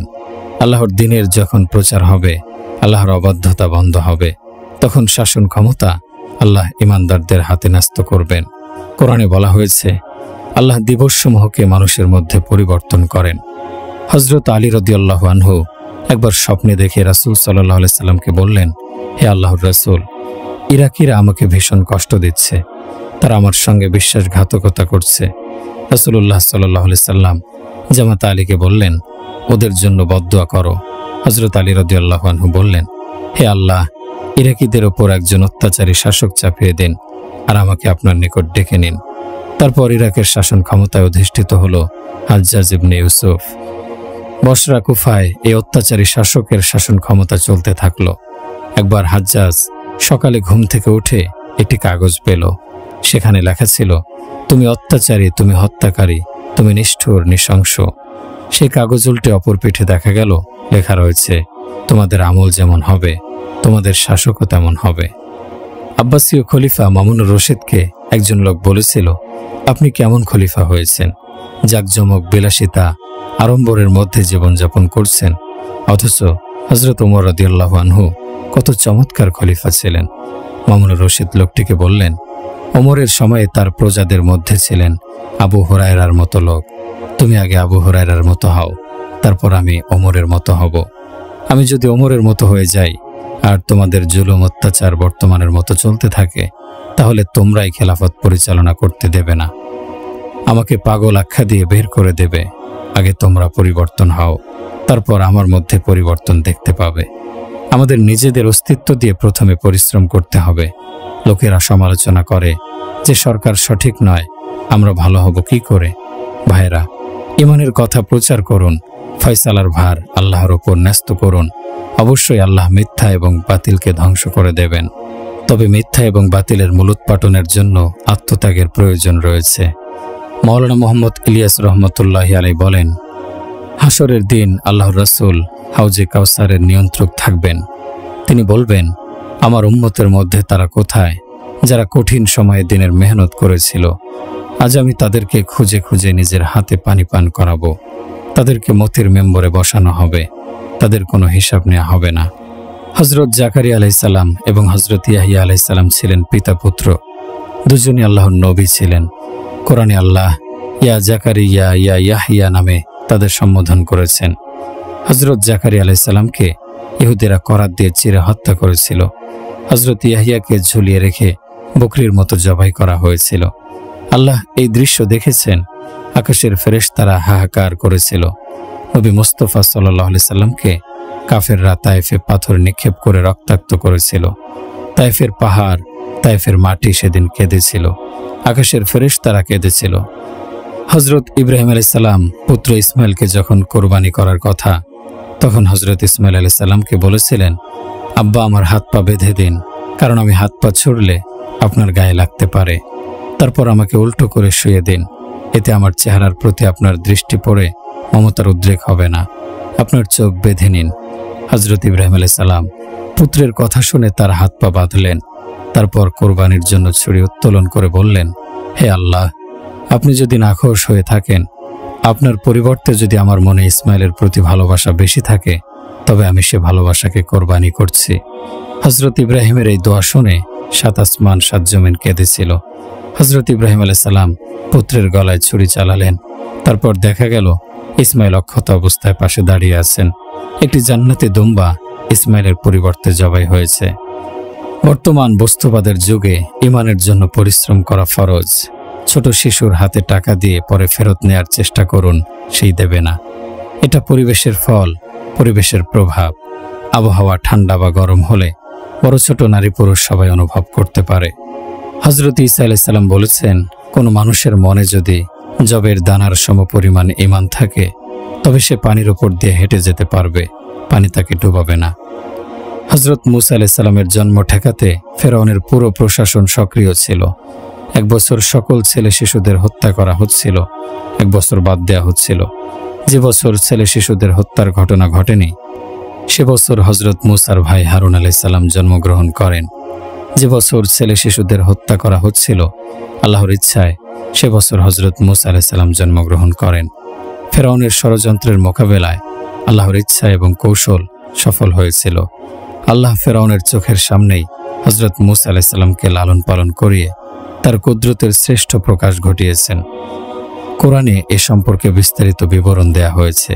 কোরআনে বলা হয়েছে, হে মুসার মা, তুমি তোমার সন্তানকে দুধ পান করাও। যখন ভয় করবে, তখন তাকে সিন্ধুকে ভরে দেবে। তুমি ভয় করবে না, চিন্তা করবে না, আমি তাকে তোমার কোলে ফিরিয়ে দেব, তারপর সে রাসূল হবে। ফেরাউনের প্রশাসন মুসা আলাইহিস সালামের জন্ম ঠেকাতে বেরিয়েছিল। আল্লাহ নিজের কুদরতে মুসা আলাইহিস সালামকে দুনিয়ায় এনেছেন, তারপর সিন্ধুকে করে নদীতে ভাসিয়ে দেওয়ার ব্যবস্থা করেছেন। সিন্ধুক নির্মাতা কাঠমিস্ত্রির মনে সন্দেহ দেখা দিয়েছিল।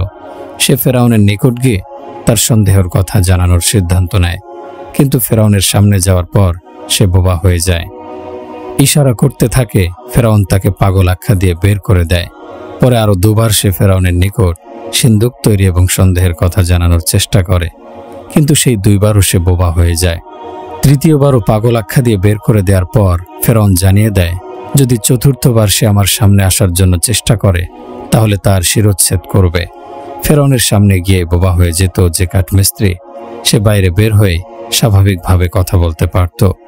ফেরাউন বনী ইসরায়েল ছাড়াও নিজের সম্প্রদায়ের লোকদের প্রতিও সদয় ছিল। ন্যায় পরায়ণতা ছিল তার চারিত্রিক বৈশিষ্ট্য। একদিন হজরত মুসা আলাইহিস সালাম আল্লাহকে প্রশ্ন করেছিলেন, হে আল্লাহ, ফেরাউন খোদা দাবি করে, তবু আপনি কেন তাকে এত সুযোগ দিলেন? আল্লাহ বলেছেন, সে তার প্রজাদের প্রতি সদয় ছিল, এ কারণে তাকে এত সুযোগ দিয়েছি। হজরত মুসা আলাইহিস সালামকে সিন্ধুকে ভরে সে সিন্ধুক নদীতে ভাসিয়ে দেওয়ার পর মুসা আলাইহিস সালামের মা আল্লাহর নিকট জানতে চান, তারপর সে কোথায় যাবে। আল্লাহ জানিয়ে দিলেন, নদীর ঢেউ মুসা আলাইহিস সালামকে কিনারে নিয়ে যাবে, তারপর ফেরাউন তাকে তুলে নেবে। এ কথা শুনে মুসা আলাইহিস সালামের মা মনে মনে ভীষণ ভয় পেলেন। বললেন, হায় আল্লাহ, যার হাত থেকে আমার সন্তানকে বাঁচাতে চাই, তার কাছেই তাকে পৌঁছে দিচ্ছেন, তারপর কি হবে? আল্লাহ মুসার মাকে সান্ত্বনা দিলেন, তুমি ভয় পেও না এবং চিন্তা করো না, আমি তাকে তোমার কোলে ফিরিয়ে দেব, তাকে তারপর রাসূল করে দেখাবো। ফেরাউনের দরবারে শিশু মুসাকে আনা হলো। শিশুকে দেখেই ফেরাউন বলল, এ তো আমাকে মেরে ফেলবে। ফেরাউন শিশু মুসাকে মেরে ফেলতে চেয়েছিল। ফেরাউনের স্ত্রী আসিয়া বললেন, এই শিশু তোমার আমার চক্ষু শীতল করবে। কত শিশুকে তো মেরেছ, একে রেখে দাও, আমি তাকে আমার ঘরে লালন পালন করব, সে তোমার কোনো ক্ষতি করবে না। তারপর শিশু মুসার ঠিকানা হলো ফেরাউনের বাসভবন। শিশু মুসাকে দুধ পান করানোর জন্য ধাত্রী মাতা দরকার। অনেক মহিলা এলো, কিন্তু আল্লাহ ওদের সবার বুকের দুধ মুসার জন্য নিষিদ্ধ করেছিলেন। মুসা আলাইহিস সালামের মা তার বোনকে বললেন, তুমি সিন্ধুকের সঙ্গে সঙ্গে যাও, দেখো কি হয়। কোন নারীর দুধ শিশু মুসা মুখে না নেয় মুসার বোন বলল, আমি একজন মহিলাকে জানি, তার ঠিকানা জানাবো কি? ফেরাউন বলল, হ্যাঁ জানাও। সন্তানকে দেখে মায়ের চোখে মুখে মমতার ছাপ ফুটে উঠবে, এটাই স্বাভাবিক। তেমনি সন্তানও অবুঝ হলেও মাকে চিনতে পারবেই। শিশুপুত্রকে দেখে মায়ের চোখে মুখে খুশির আভা চিকচিক করবে, এটাই স্বাভাবিক। ফেরাউনের তীক্ষ্ণ দৃষ্টি সবকিছু পর্যবেক্ষণ করছিল। মহান আল্লাহ মুসার মায়ের মনে মমতার ফুলগধারার প্রকাশ বন্ধ করে দিয়েছিলেন। মুসার মা নির্বিকারভাবে অচেনা নারীর মতো বসে রইলেন। আসল কথা হচ্ছে, মায়ের মনে সন্তানের জন্য যে মমতা, সেই মমতা আল্লাহ সৃষ্টি করেন।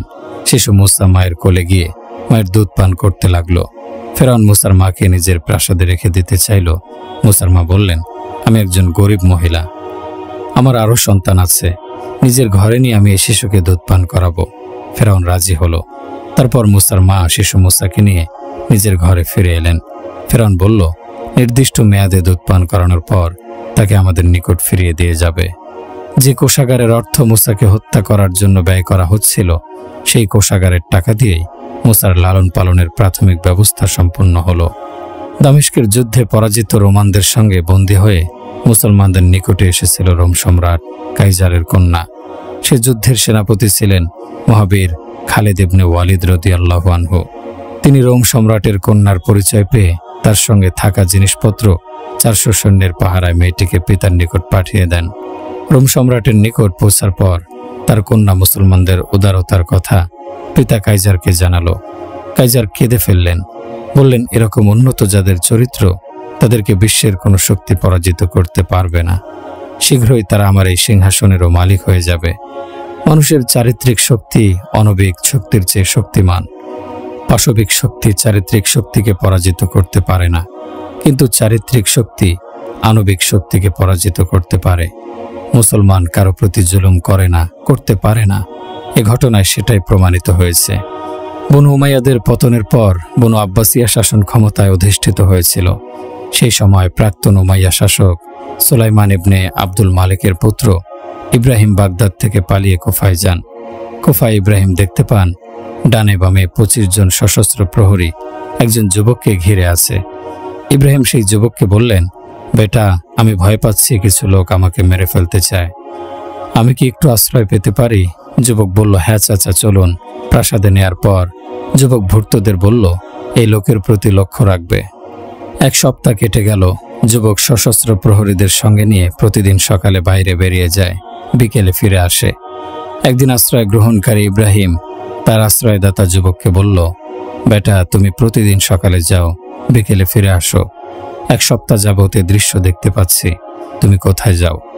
যুবক বলল, শুনেছি আমার পিতাকে যে লোক হত্যা করেছেন সে কুফায় লুকিয়ে আছে, প্রতিদিন তাকে খুঁজতে যাই, কিন্তু এখনো পাইনি। যুবকের পিতার হত্যাকারীর নাম কি? আশ্রয় নেয়া লোকটি জিজ্ঞাসা করেন। যুবক বলল, তার নাম ইব্রাহিম, সে সুলাইমান ইবনে আব্দুল মালিকের পুত্র। তাকে পেলে আমি তাকে হত্যা করে আমার পিতা হত্যার প্রতিশোধ নেব। ইব্রাহিম বললেন, বেটা, তোমার আর খুঁজতে হবে না, আমি ইব্রাহিম, আমি সুলাইমান ইবনে আব্দুল মালিকের পুত্র। তুমি আমাকে হত্যা করে পিতা হত্যার প্রতিশোধ গ্রহণ করো। যুবক হেসে দিয়ে বলল, চাচা, মনে হয় এতদিন একা থেকে আপনার মাথা খারাপ হয়ে গেছে, এ কারণে আত্মহত্যা করতে চান। ইব্রাহিম বললেন, না, তা নয়, আমি ইব্রাহিম, আমি তোমার পিতাকে হত্যা করেছি।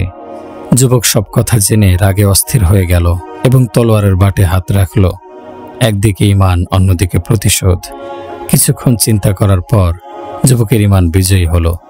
যুবক বলল, চাচা, খুব শীঘ্রই আপনি এবং আমার পিতা এক পরাক্রমশালী বাদশার সামনে উপস্থিত হবেন। সেখানে আমার পিতা আপনার নিকট থেকে তাকে হত্যার প্রতিশোধ নেবেন। আমি আপনাকে নিরাপত্তা দিচ্ছি।